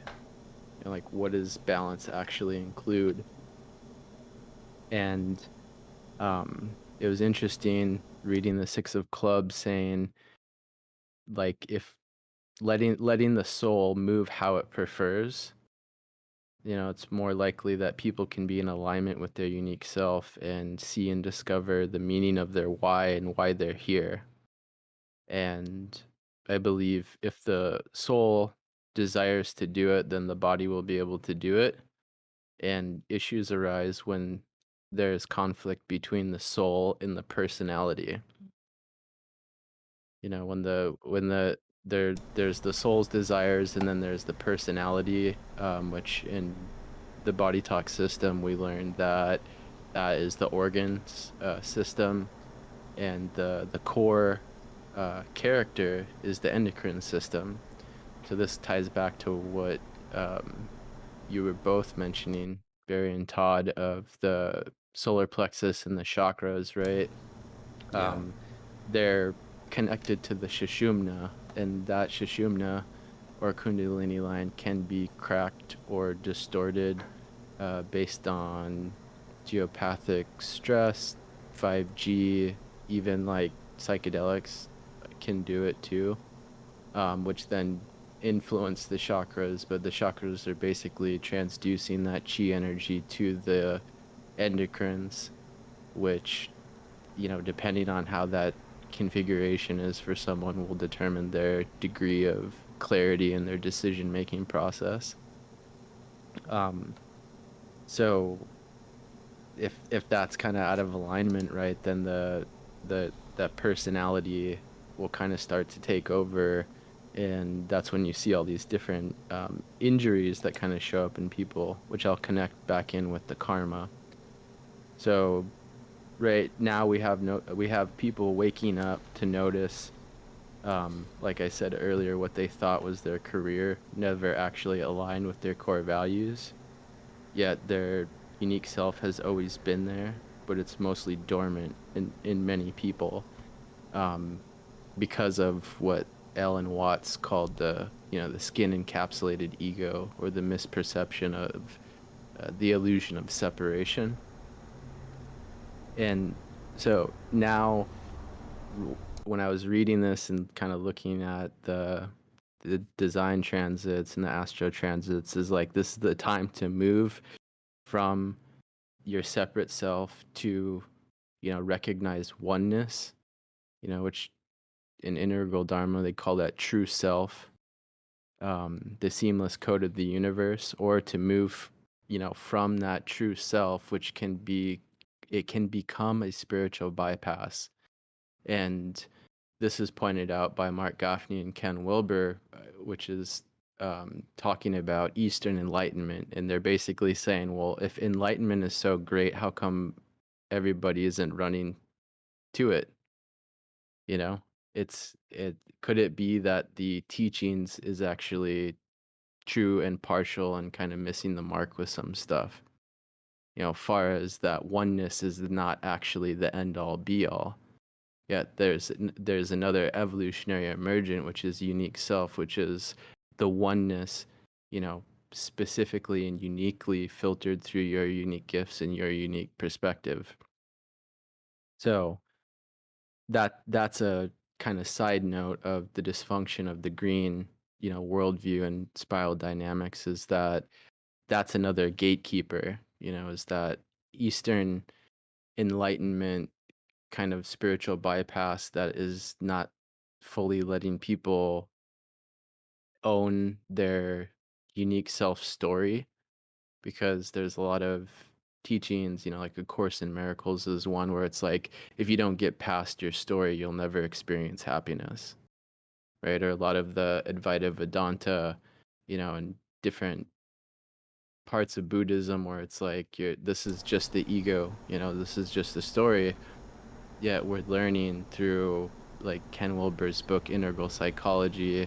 He synthesizes 50 different developmental and then also different eras of development, and seeing that there's actually a pattern, a predictable pattern of stage development that moves from separate self to true self, and now this integral level of unique self-expression, which ties back into the whole what's going on, that the psyops created basically an opportunity for people to Barry, like you said, go into that crystallized form of, like, where's the core values actually at.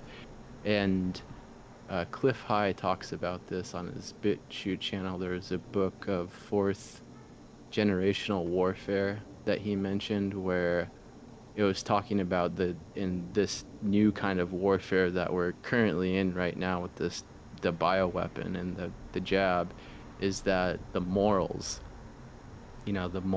is a new component to it, where those without first principles and first values and integral morals will basically not be moving forward in their development. And we have seen that with just anybody who watches legacy media, which I doubt there's not that many people who do on this call, but or listening to this, but CNN, for example, right? They, or any news, name any legacy news, they're trying to say that they have the moral high ground to tell us about what we can or cannot do with our own body, right? And then so you have someone like who is the medical advisor of CNN, Sanjay Gupta.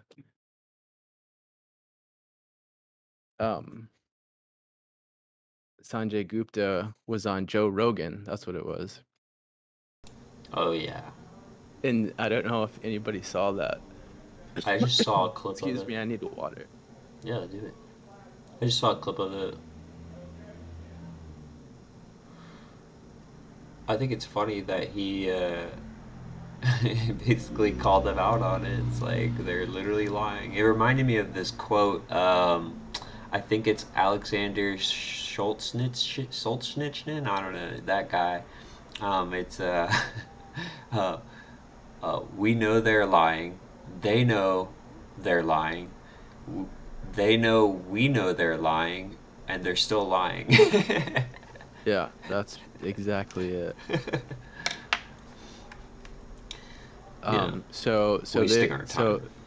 So legacy media and basically all of first tiers trying to say they each level of worldview has the moral high ground, and then Joe Rogan's calling him out and saying you don't, and they don't have the moral high ground. So that is a component to factor in as far as fourth generational warfare. And I'll try to find the book and post it that goes more if anybody wants to dive deeper into that. So the six, and you could probably elaborate on this, Barry, with the six, the double trinity. So the six of clubs today is the card. So moving beyond the material to the spiritual realm, and that isn't a transcend and ignore, of ignoring the material.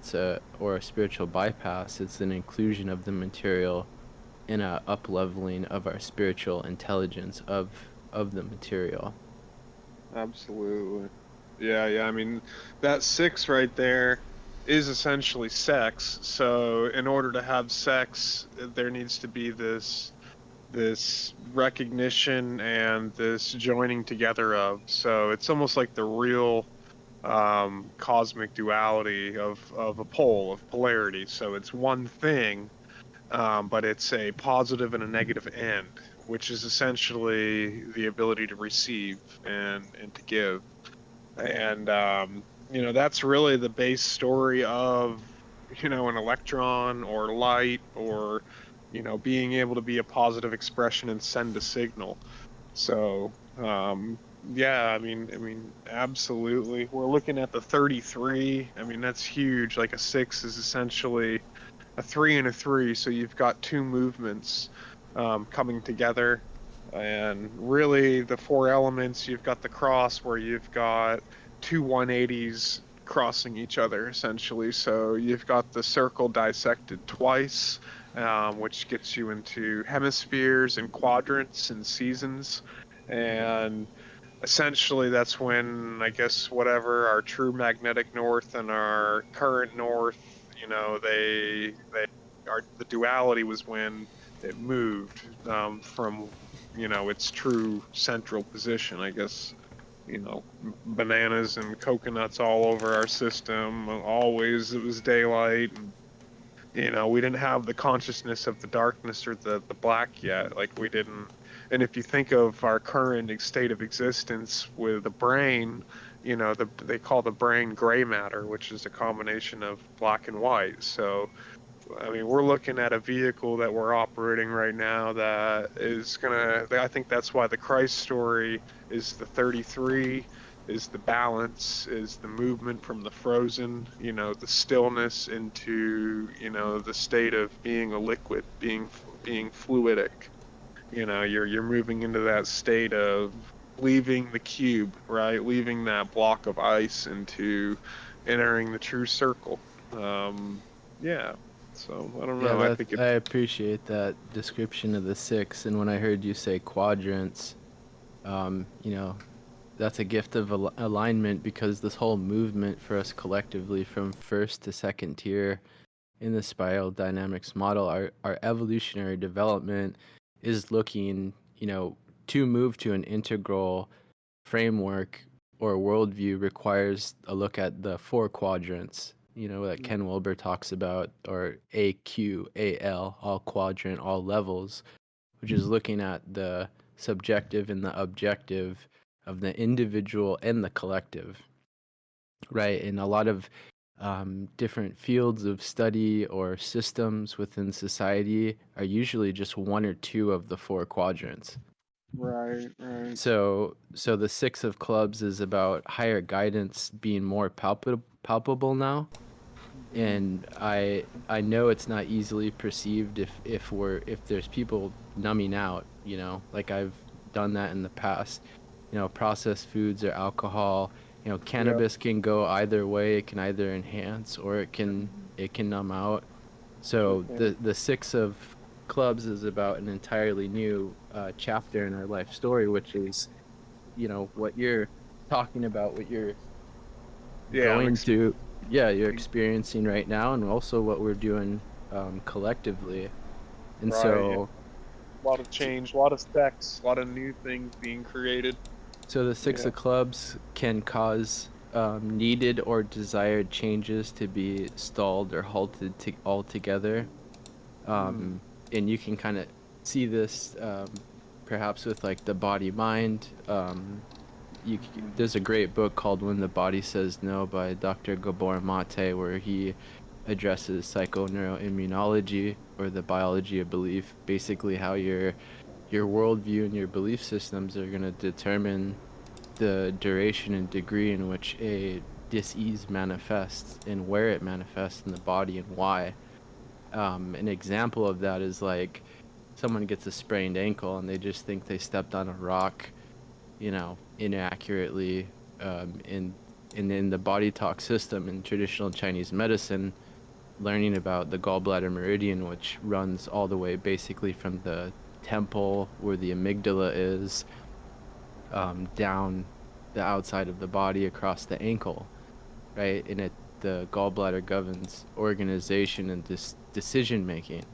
So if someone, say, is about to get married, and let's say they go, jogging and on a trail for exercise in the morning or whatever, they twist their ankle, or like, oh, the shoe, the rock, the whatever.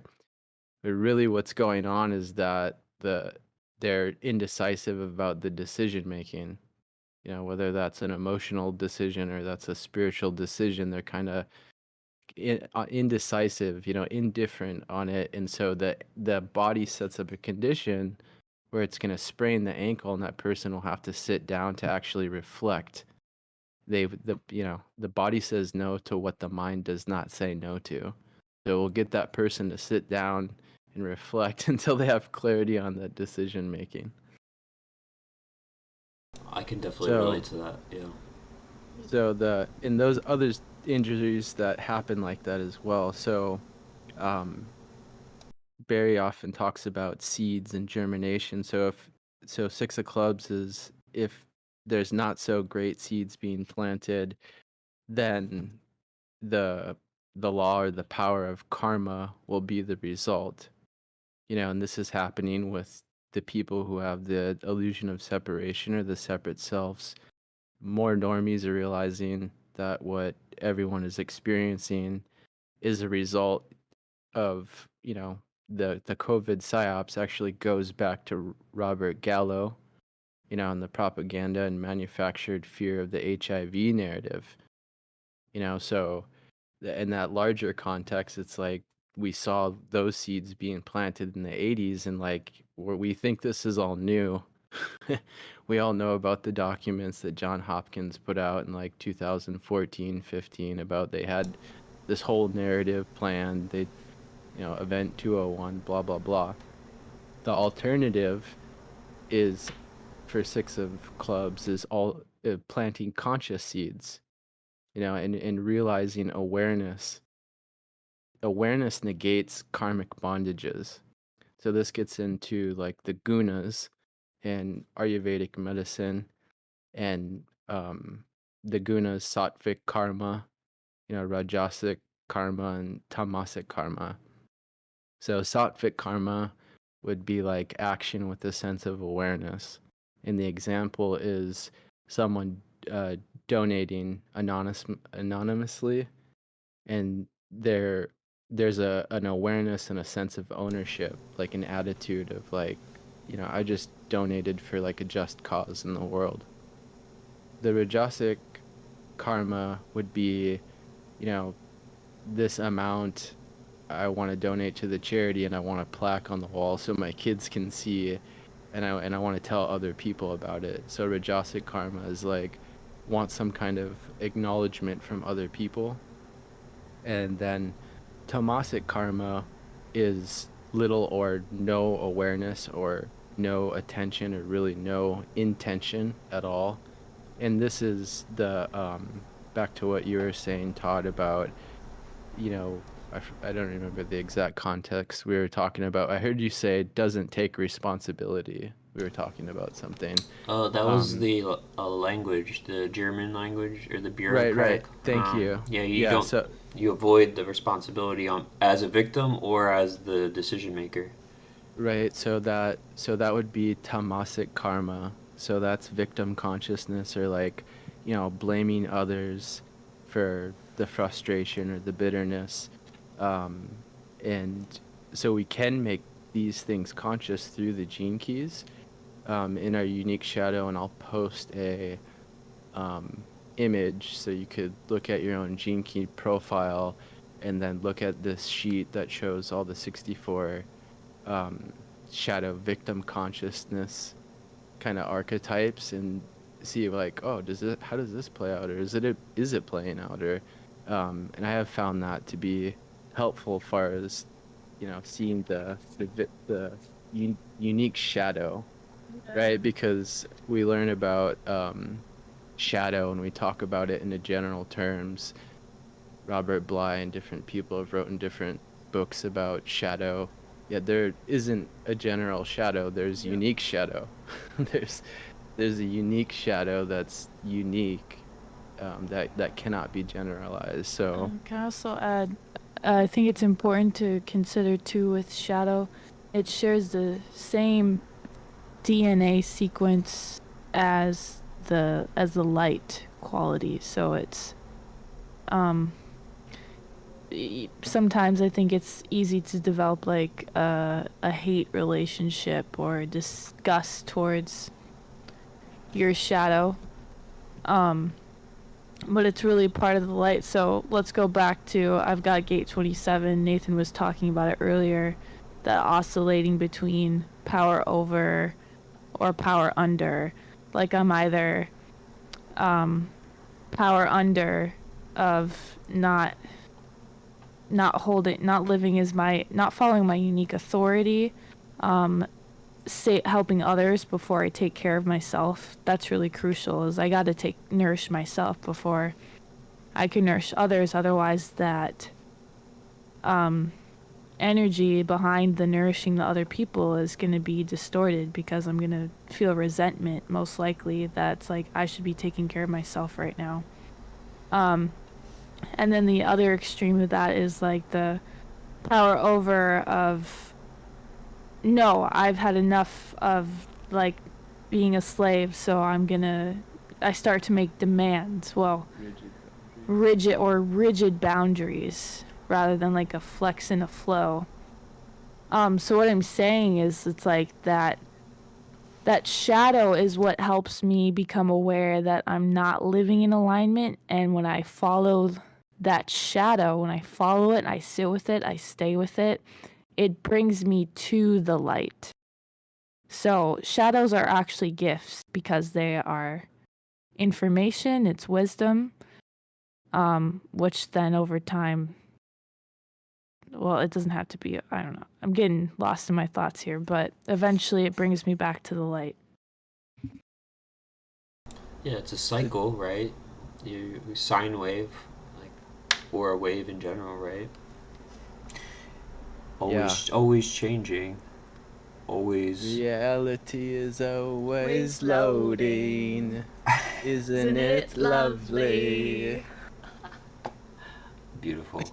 We make up songs. Goes back to that humor. You gotta have some humor. Absolutely.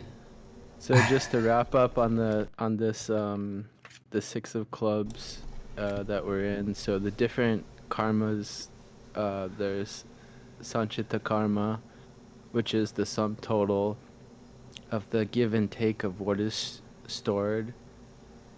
There's Parahabda karma, which is ripened karma that has developed and it's expressing itself in the present moment. There's Kriyamana karma, which is present action.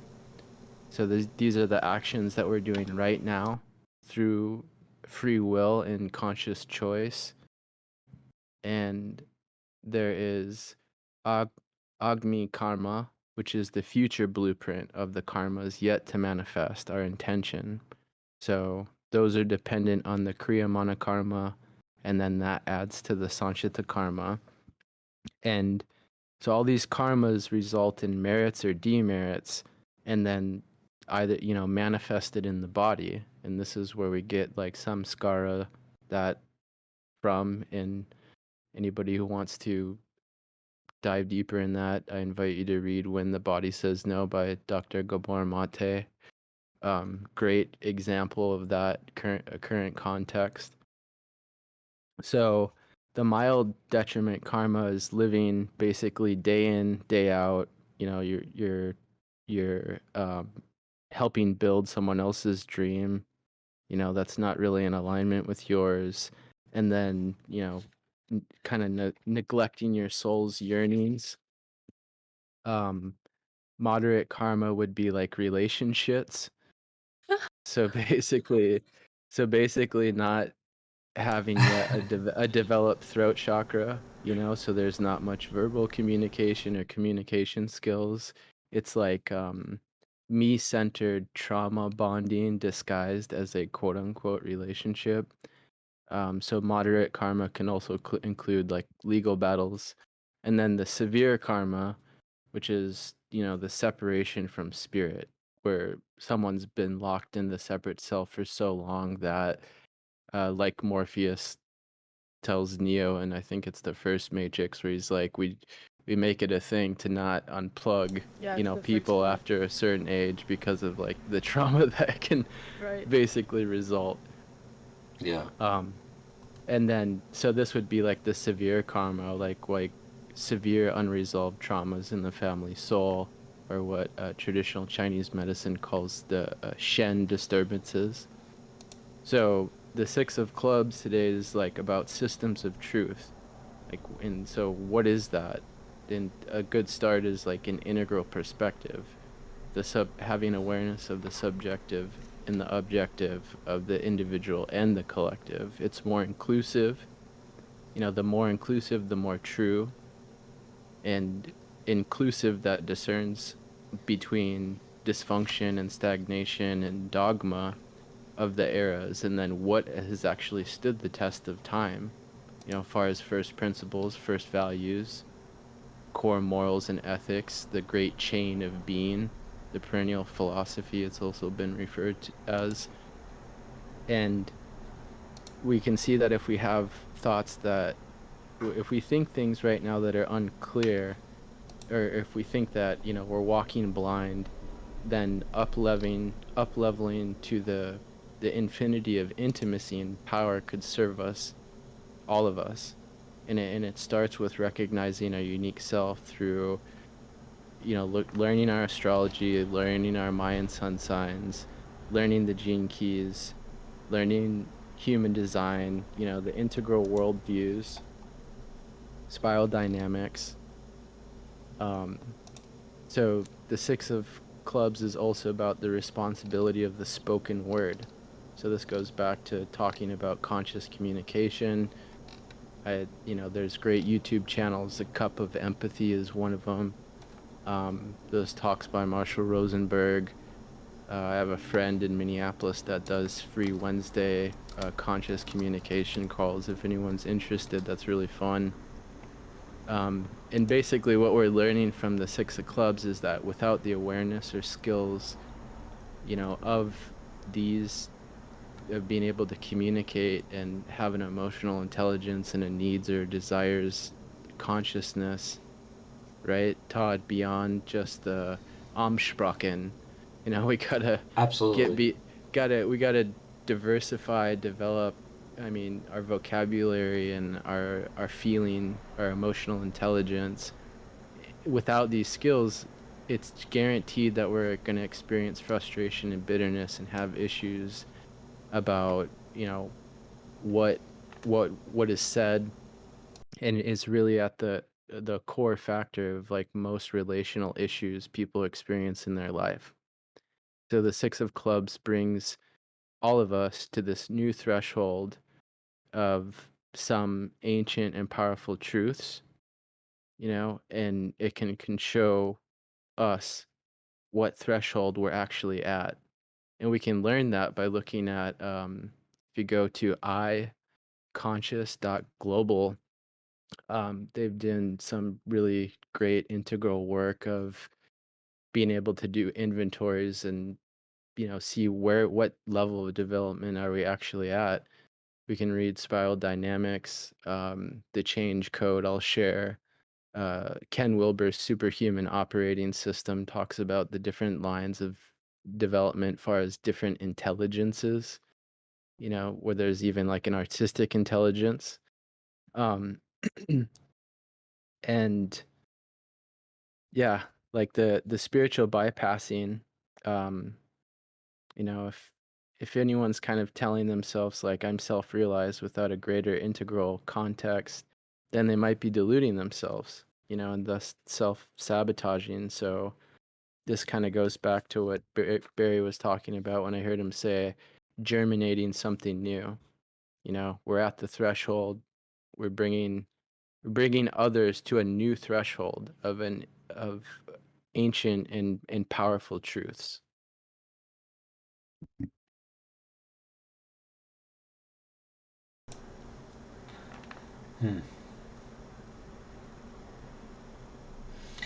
Well, Yeah, this is absolutely. the Love them. 6 of 6 of clubs. clubs there. Yeah. It's Um, powerful times. Absolutely. yeah, wow. Empowering. I guess is probably a better Exactly. word. Yeah. Todd, you got any are you gonna add a little card on your side or a poll? Sure. You gotta I put everything I packed everything on my side, so Sure. Give me one uh sec.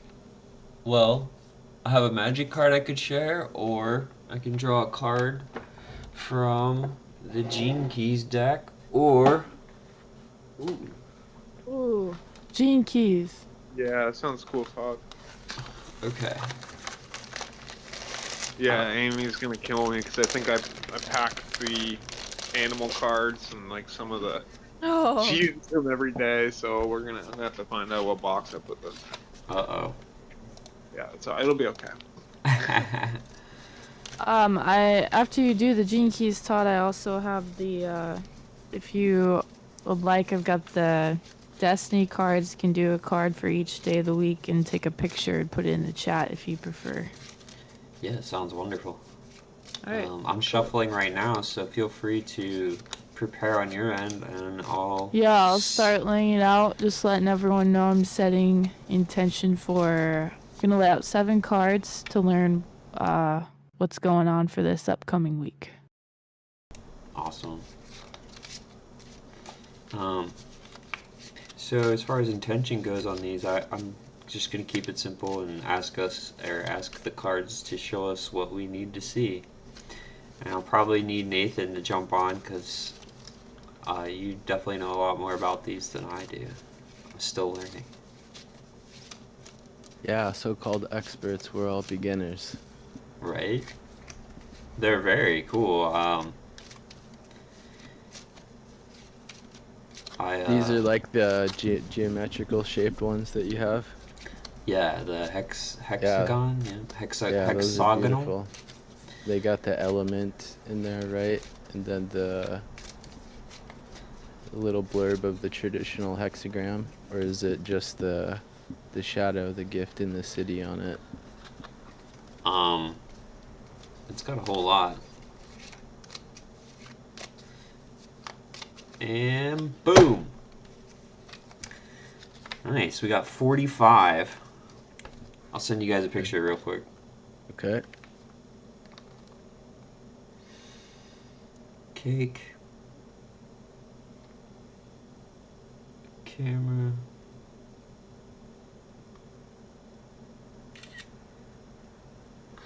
So this is the communion, synergy, dominance. 45. Physiology, thyroid. Synergy, dominance. Programming partner, invisibility. The channel of sustenance.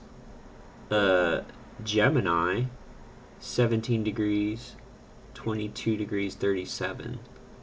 Hexagram 45, gathering together. Ring of prosperity, Sistine, 1645. And the hierarchy to heterarchy. Interesting.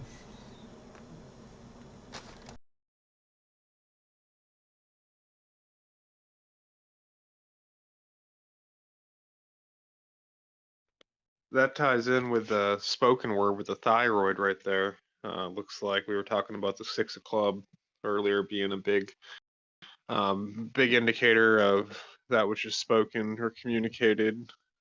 Causation really. Yeah, it just sound is powerful.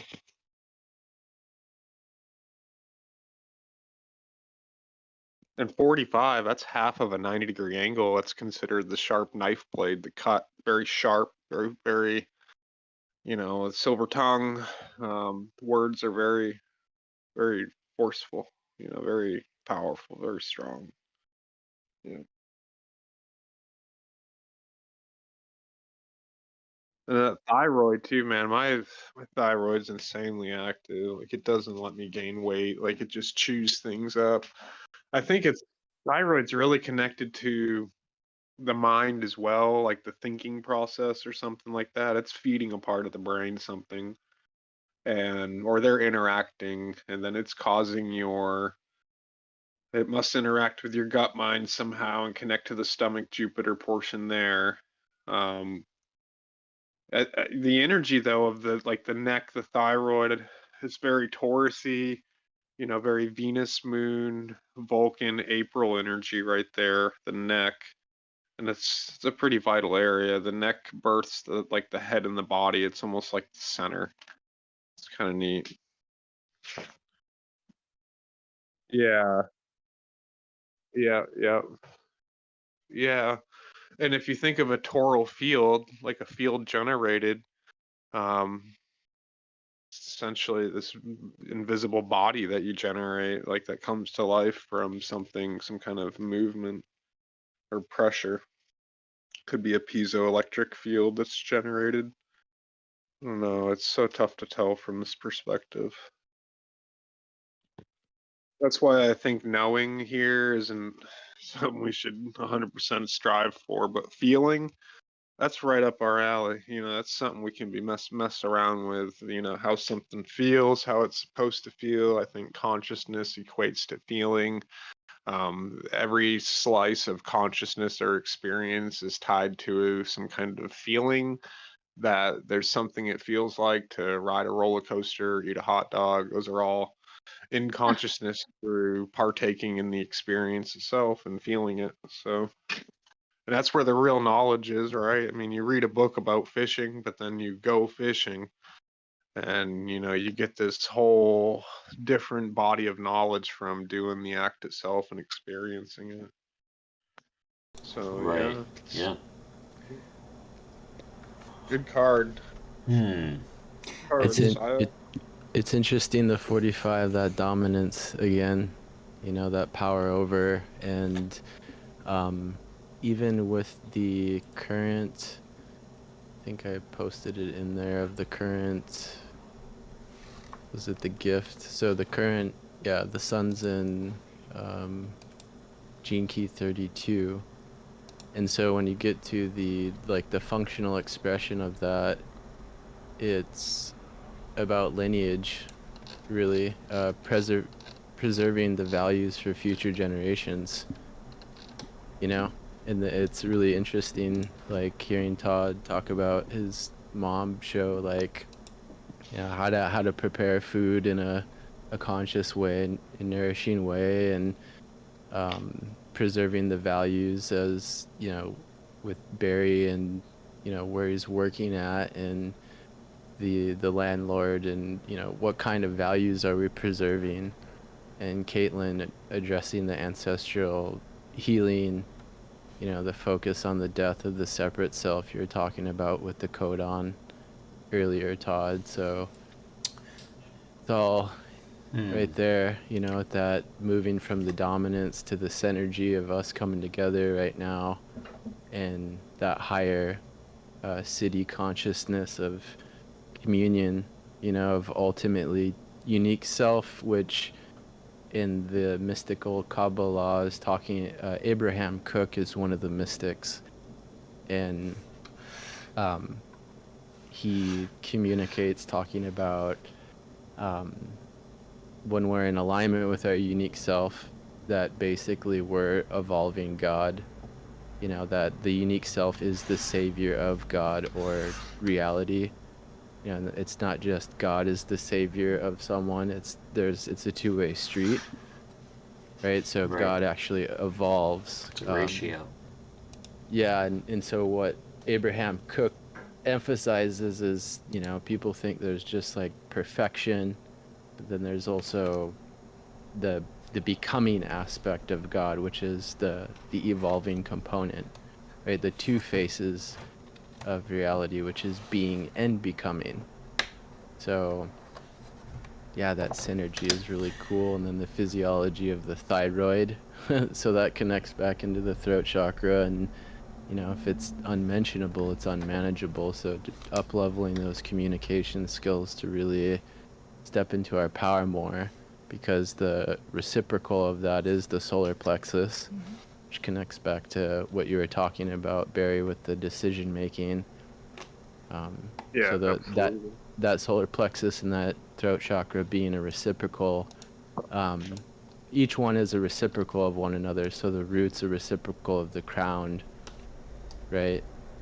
And then your sacral's reciprocal of the brow, and your throat's a reciprocal of the solar plexus, and the heart, as far as what I've learned, is not, it's not really like a chakra more. It's more like a harmonizer of the upper and the lower, a synergistic right there in the 45, the synergy, the Yeah, heart.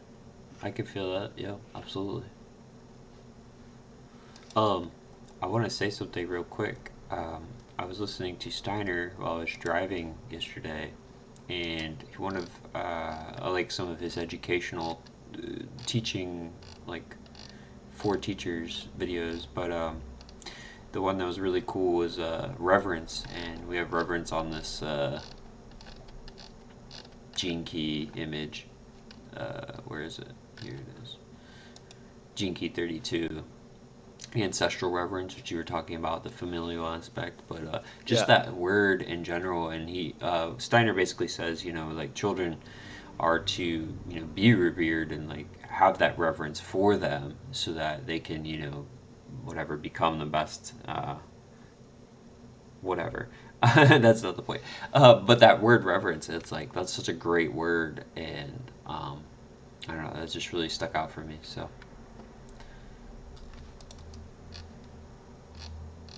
Yeah, do you notice anything about that word reverence, Barry? Absolutely. I mean, right away, you've got revere and kind of reveal. Those are both pretty close. But reverence is, it puts it in the category of grateful for me.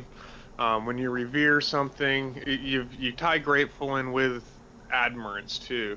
Like you kind of admire the greatness of a position, you revere it. It's something you hold high, you hold dearly and close. It's something you strive for. So the word itself right away would be pretty big tied to our system, redoing things again and again, that crystal mentality of going through Refinement.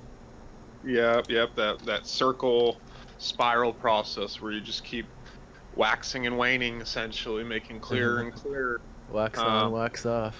yep. Essentially what it Paint the is. fence. Oh, I did Right, paint the fence. Paint the right. whole fence. Absolutely. So, and it's got a little bit of like severance too. Is a close word, like sever, to cut off, to separate. So, and which doesn't make a lot of sense necessarily tied to reverence, but at the same time, we can see a little bit of Saturn play in there with reverence as duty, things you keep, that which you admire. It's supposed to be that father figure, and then we've also got, that's the one that severs as well. It has the sickle during the harvest, and separates the wheat from the chaff per se. Does the judgment, of the crop, that which is grown. So, yeah, I mean, it is a neat word there. That's that time of year. Boots is in the sky, and Boots is the one that pretty much has the sickle. Mm, Yeah. Boots. yeah. So Caitlin did a. Well, let's look at the future, right? Let's see what we got. Yeah, next week, yo. Starting tomorrow. Starting So, today. yep. No, Today's it starts, so you do the cards, you pull them on Sunday, and then it starts Monday. Okay. So, the Got two it. hearts is Monday. Queen of clubs for Tuesday. Jack of diamonds for Wednesday. Queen of diamonds for Thursday. Queen of hearts for Friday. Nine of clubs for Saturday. Five of spades for next Sunday. So, Let's see. Two of Hearts. Monday. Monday. I see that as the Moon's day. Yep. I gotta be honest. I'm not as familiar with the Two of Hearts yet. So But I two. know Oh, hearts. The heart suit has to do with relationships. And if you guys want to chime in, like if these cards mean anything to you, please do. I can So tell you based on the interpretation I have, but go ahead. I think it's about how do we define love, and this goes back to the stage of development that we're at individually and collectively, where we're at, with the paradigm. First tier is most likely to be oriented with ordinary love. So this is a strategy of the ego. Of the ego, it's like a hallmark card, and it's not really recognizing the outrageous love of something that kind of comes online in second tier, where it's the outrageous love is what moves the stars and the planets, all of it. So depending on where the orientation of love is, if it's ordinary love or it's outrageous love, it's going to determine whether that is going to be expressed through a shadow, dysfunction, perception, behavior, or a functional one, right? So a two of hearts, if it's in the shadow, it's going to be that relationships, right? If the conversation is the relationship, no conversation, no relationship. On the other hand, if there's that outrageous love orientation, then most likely pleasurable, being able to actually experience the pleasure and maybe even up-leveling the orientation of pleasure by knowing the principles of pleasure, that pleasure is a skill that needs to be cultivated, and the different levels of pleasure, which I heard Barry say Groundhog Day earlier, and that film actually is a really accurate dharma of the levels of pleasure, because basically that Bill Murray's character, he needs to experience the same thing over and over until he starts to actually develop the skill for pleasure, right? And so he moves from kind of like that gluttonous, where he's at the diner and he's just like eating whatever, right? And then he starts to refine it by taking piano lessons, right? So he starts to cultivate his level 1 pleasure, which is the pleasure of the senses, right? And then he starts improving his level 2 pleasure of, having friends and a connection with people, and level 3, where he starts the unique self in the just cause of life starts coming online, and it kind of escalates from that. That would be my take on the Two of Hearts. That's Yeah, cool. and that makes aligns with Monday. I see, like I said before, that's the Moon's day. So I think it's more of a sensitive day. I see it as. I usually definitely feel the feels on Mondays. Okay, Garfield. Ah. So yeah, that was a good one. Okay. Does anyone want to say anything else about the Two of Clubs? Or sorry, Two of Hearts. Projecting my club's energy onto it. Well, wait. Yeah, two of hearts. Yeah. Yeah, Two of Hearts. So two, yeah, two would be value or like other, like someone else typically for if I was doing a card reading. Um, but I can see it as value. It's like a relationship, right? It's a line. So in order to have a line, you need another point, right? What's the point? So then that line is, the beginning of everything, right? That line is the I, based on your intention and why you two are having a connection, right? And then the hearts would be the cups. So that's the water. That's the sine wave. And the reason I love this is because the sine wave can go into all the other waves, and it functions the exact same way we use water to cook with or whatever. Like It can smooth it out. It's like the true neutral, right? Um, so yeah, I don't know. I'll chime in later on the rest of it because what I want to say first. Notice though, we got three of a kind, so that's really Right. good. Three queens, so that would be receiving mature feminine energy. Um, Yeah, the mother. yeah, and we got it in everything but diamonds. So Yeah, good you know, call on 3 of diamonds. yeah. So that's Yeah, great. so Not the best hand. I mean, if we're talking seven cards here, I don't know if I would. I'd probably. But you got the queen, so I would definitely play. Put some money into it. yeah. Right. So, after we're feeling the feels on Monday, or maybe that's just me, we go into Tuesday, Queen of Clubs.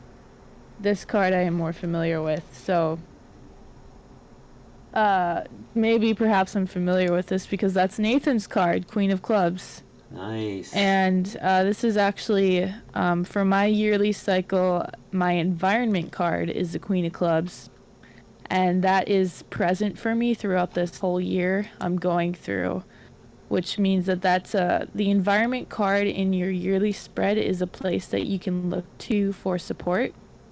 Um, and so let me give some context. The Queen of Clubs is the card of intuition, also known as the mother of intuition. She's the Mother Mary from the Bible. She sits in the exact center of the spiritual spread, a reminder that intuition and a deeper connection to unseen realms is the greatest spiritual gift. So sounds like higher spiritual gifts coming to us perhaps will be invited by life to further connect with our intuition and trust in that more. I've already seen that take place for me this year of being invited to follow my intuition rather than my mind. Right. Yeah. Big. That's Could cool. also have to do with maybe playing more of the feminine role. Because we can, it doesn't matter what your gender is, we all have the yin and yang qualities within us. So Okay. at certain times, certain situations, we may be asked to step more into the yin side, which is the feminine. Yeah, the receiving energy. Yeah. Looking at yourself, and it's absolutely. Yeah, it's definitely being able to feel, and have acts of empathy, sympathy.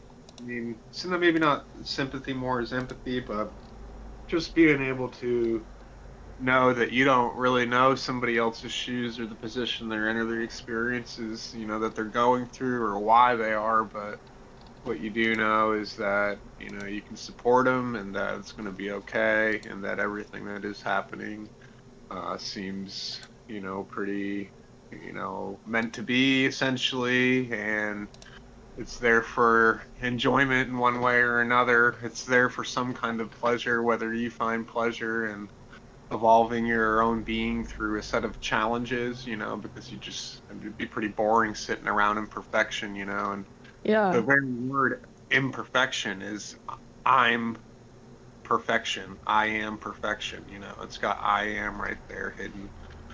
And imperfect, I am perfect. So, and we'd want to save that anyways. Like what, then we wouldn't have a dad, we wouldn't have that father, we'll save all the perfection and all that knowing and all that for that spot of our energy. And it's a good spot for feeling, being in the mystery, being in Ma, just giving yourself ingredients to write the story with. I mean, yeah, he might write the book, but I mean, she's the one that's, really giving it the color, giving it the expression, that which we come to adore, the color. That's It's the black and white. The forms are there. We've got some of those points, like you said, Todd. What's the point? But like we've got a point in coloring too. So there's a pretty big point to how we choose to what colors we choose to fill in those lines. So yeah. Yeah. Queen. Um, The Queen of Yes, so Spades, then or Queen was of it Queen? Clubs. That was the Queen of Clubs. Yeah, mother of intuition. And empathy, I'd say, is a form of intuition because you are able to intuit what the people around you feel. Right. Absolutely. Yeah. And yeah, clubs often has to do with that intellect or higher knowledge. So Right. Wednesday is going to be the Jack of Diamonds influence. And Jack of Diamonds is about initiation into higher values. So, what? We were talking about spiral dynamics, initiation into a higher way of being, higher way of thinking, mastering values, leadership, and change. Which to me is interesting that initiation, which to me is yang masculine energy, is following Tuesday, where we had the mother intuition. So it's like that experiencing. I see it as sweetness of the intuition. I think it's cool. It's exciting to be like, wow, I have this strong gift of intuition. So then perhaps that next day, the Jack of Diamonds is going to challenge us to now let's put that to use. We now have greater responsibility to the rest of humanity to share our gifts with them. That's perfect. See anything else? But yeah, it could also, on a broader sense, this could mean initiation for anything that leads you to a higher purpose, a new job, new relationship, new way of living. So newness. So yeah, best to just flow with it, flex and flow. Of course, always trust your intuition, your unique authority. But it is, yeah, much easier to flow with life and nature because it's bringing us where we want to go ultimately. That's good.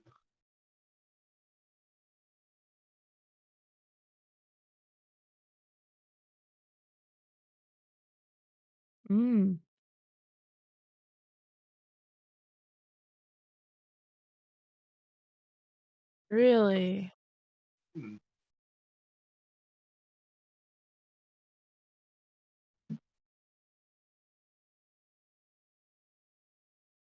Hmm. Uh,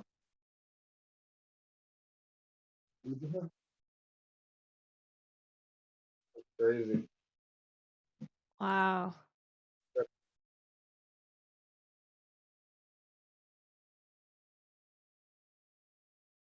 Uh, Yeah. And so the 5 of clubs got pulled for Saturday, which is Saturn's day.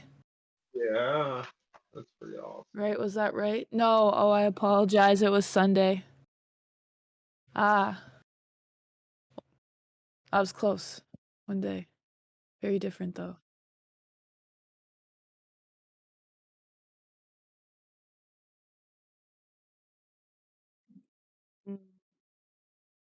Yeah.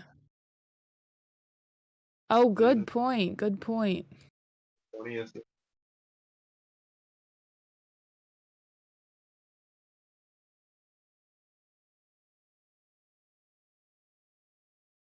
Yeah, the 9 is ending or completion of things, so could also be the completion of limiting beliefs.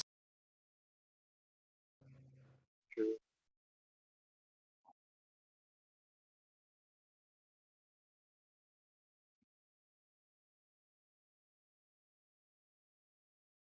Yeah. Yeah. There's gonna be restlessness with the 5, and I can say that I am a 5. Todd, are you a 5 too, I thought? Okay, 5 of diamonds. Yep. I'm a 5 of clubs. 5s often experience the restlessness, because 5 is evolving from the 4, and the 4 is stability. But after a while, the 4, the stability, it becomes comfortable, and the soul is like, dude, I'm ready to move on. Need some variety. So stepping out into that change, that unknown, is what then leads to the higher pleasure. Which, yeah, it can result in restlessness. So it I might get that be, a lot. yeah, a restless day, disliking of routine, need for variety. Yeah, I'm actually at that point, like, very much, because I've been in the same apartment for almost 10 years, and I'm like, I gotta get out of Wow. here. And everyone's getting houses, and I'm like, I need to get a house. Like, I just gotta get a house here. Todd, we can't Ah, hear you. Todd, reset your mic on YouTube. Oh, shit. I did, yeah, okay, sorry. Shit. That makes sense because the 5 is the wanderer in the 5 of spades. So happiness and depending on how we're defining love and success, usually come as the time the need to travel gradually dissipates, finding more contentment in the enjoyment of what you define as home. and the 9 of clubs is coming up before the 5 of spades, and so again that can go back to the ending of like where you live, moving somewhere new, because all endings are also beginnings. Right, I yeah. wonder if there's anything. Yeah, all good things must come to an end. All Right. comfortable things must come to an end. You can't stay the same. That's against nature. Right. You Okay. come. I messed up my mic, so sorry about that, guys. um, well, I'll just summarize real fast. So the Jack would be on the full moon, which is like a new experience and probably in something we value. The Queens, which are sort of this midweek, means we're going to be receiving a lot of energy with the learning experience for the first one, the value, and then the emotions. 9 would be the ascension, rising up with some learning experiences, and then 5 is 5 emotions, opposition though, so communication. Um, yeah, that's really we're always learning, right? So Right. Well, yeah, the 5 part of being a wanderer of the 5 is you're also on this quest for truth. So 5s, in my experience, we love to learn. That's yeah, big. It's right up the middle. It's the pyramid above the north, south, and west. So it's this restriction to a 2D plane, thinking you can only go in these 4 cardinal directions. Realize Yeah. I'm gonna go straight up. You could I've given this metaphor before, like with the pyramid. It's the 5 is like the ben on top of the pyramid, that part that can fly off, because who Yeah. knows if they're Spaceship. spaceships. So it's Right. like you got the stability of the pyramid, and then there you got the ben on top that's like, I'm getting out of here, I'm flying away. And I often think of myself like that. yeah. Hmm. I think that's also called a shem. I could be wrong about that. Yeah, Shem, yeah. In the 5 of spades, some issues might, in the context of either relationships or relationships, it's all about, that communication. If it's relationships, there might be disappointments in quote unquote love, or what I call ordinary love, because here to complete some relationship or relation that began in a previous life and then let them go. Because that spade, right? The ace of spade, the 9 of spade, all these spades is like work orientation. Work and health oriented with the spades. Right, so it's a binary. It can either be dysfunctional or functional with the spade, far as how the work is applied Yeah, in exactly. relating in oneself. I totally like that. I like to describe the spades as a 180, but if you think about the like back in the day, you would have cans, right? And you put the string between them to communicate. Yeah. Yeah. That Yeah. string is super like that's the how. So how are you going to do that, right? And then the 180 is also the seesaw, right? So you don't want to be the jerk that smashes someone's balls or whatever and isn't, properly doing the seesaw. Or it's like a boat where you have to be careful which side you're putting your weight on, because if you put too much weight on one side, you can capsize. Um, so it's tricky energy, right? That five of spades, so if it's functional in outrageous love and it's a exploration ship, is how Caitlin usually we refer our connection. The Yeah. exploration ship, we're exploring, so that would, in the five of spades, it would be being capable of a sacrifice in the sense of a just cause, right? Because there's unconscious sacrifices, which is just like you're going to war. World War One is an example. You're in trenches like 10 feet away from each other, shooting at each other, and that's not, there's no outcome really that's just in that, and it's a finite game. Yeah. So the functional, exploration ship or outrageous love for the five of spades would be it's a sacred sacrifice for a just cause. Like, what you're willing to die for, but then you live for it. Right. you don't, Intensity. and so the just cause in an infinite game, not a finite game, for those that we outrageously love, and allowing the other person the freedom to be their unique self. Yeah. I like that. Hmm. Well, that's pretty awesome. I think we're hitting about 3 hours. I've got enough information for this week. I'm feeling very confident. Yeah. It's been a real treat to have you guys with us today. Thank you very much for the invite to return. Thank you. Oh yeah, we definitely need to do this again. I would think I was thinking about this for a little bit. Is we definitely have a great four elements type thing going, and Yeah. Stability. Yes, exactly. Yeah. And you, the audience, the fifth element. Yeah. Thank you, audience. Thank you, everyone listening in. Yeah, absolutely. Last words for this episode. Go. Yeah, everybody have a great week. Like everybody said, thanks for listening, and yeah, just stay in joy and realize we're going through a decision-making period of our energy right now. So just accept change and try to make the choices that you'd like to see in manifestation, because that's what's happening. Don't manifest something you don't want, and I mean, don't bitch about it if you manifest it. That's all. I mean, Yeah. you're not able to bitch about it because you manifested it with your choices. So just own it through your choices right now, and live in the now. Just try to stay in that special little spot that's always fleeting. You only get what you deserve. That's what Flightbot says. Nathan, Caitlin, go. Yeah, I feel engaged talking with you, Todd, and you, Barry, once again. And yeah, my desire for conscious connection and attuned,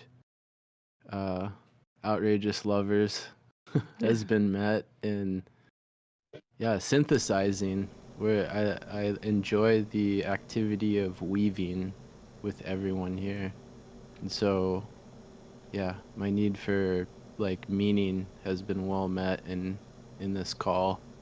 And for anybody who's seeking direction or support, you can find Caitlin and I at evolvedcaresolutions.com.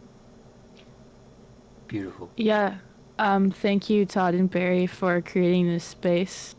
And I'm feeling deep gratitude for this call. It was a gift of fun for me. And also feeling inspired. I think it's taking actions like this is part of manifesting the kind of joyful living I want to do, and being able to collaborate with other like-minded people, huge gift for me. Thanks. You're very, very welcome. Yeah, absolutely. Thank you so much for both of you. And Todd, thanks for putting it on, brother. Yeah, absolutely. Yeah. Thanks very much. I appreciate you guys sharing this experience with me. We'll stay tuned, see when the next one is, see how the energy goes. Till next time, aloha. Yeah. Arigato. Take, Arigato. take care, everybody. Much love.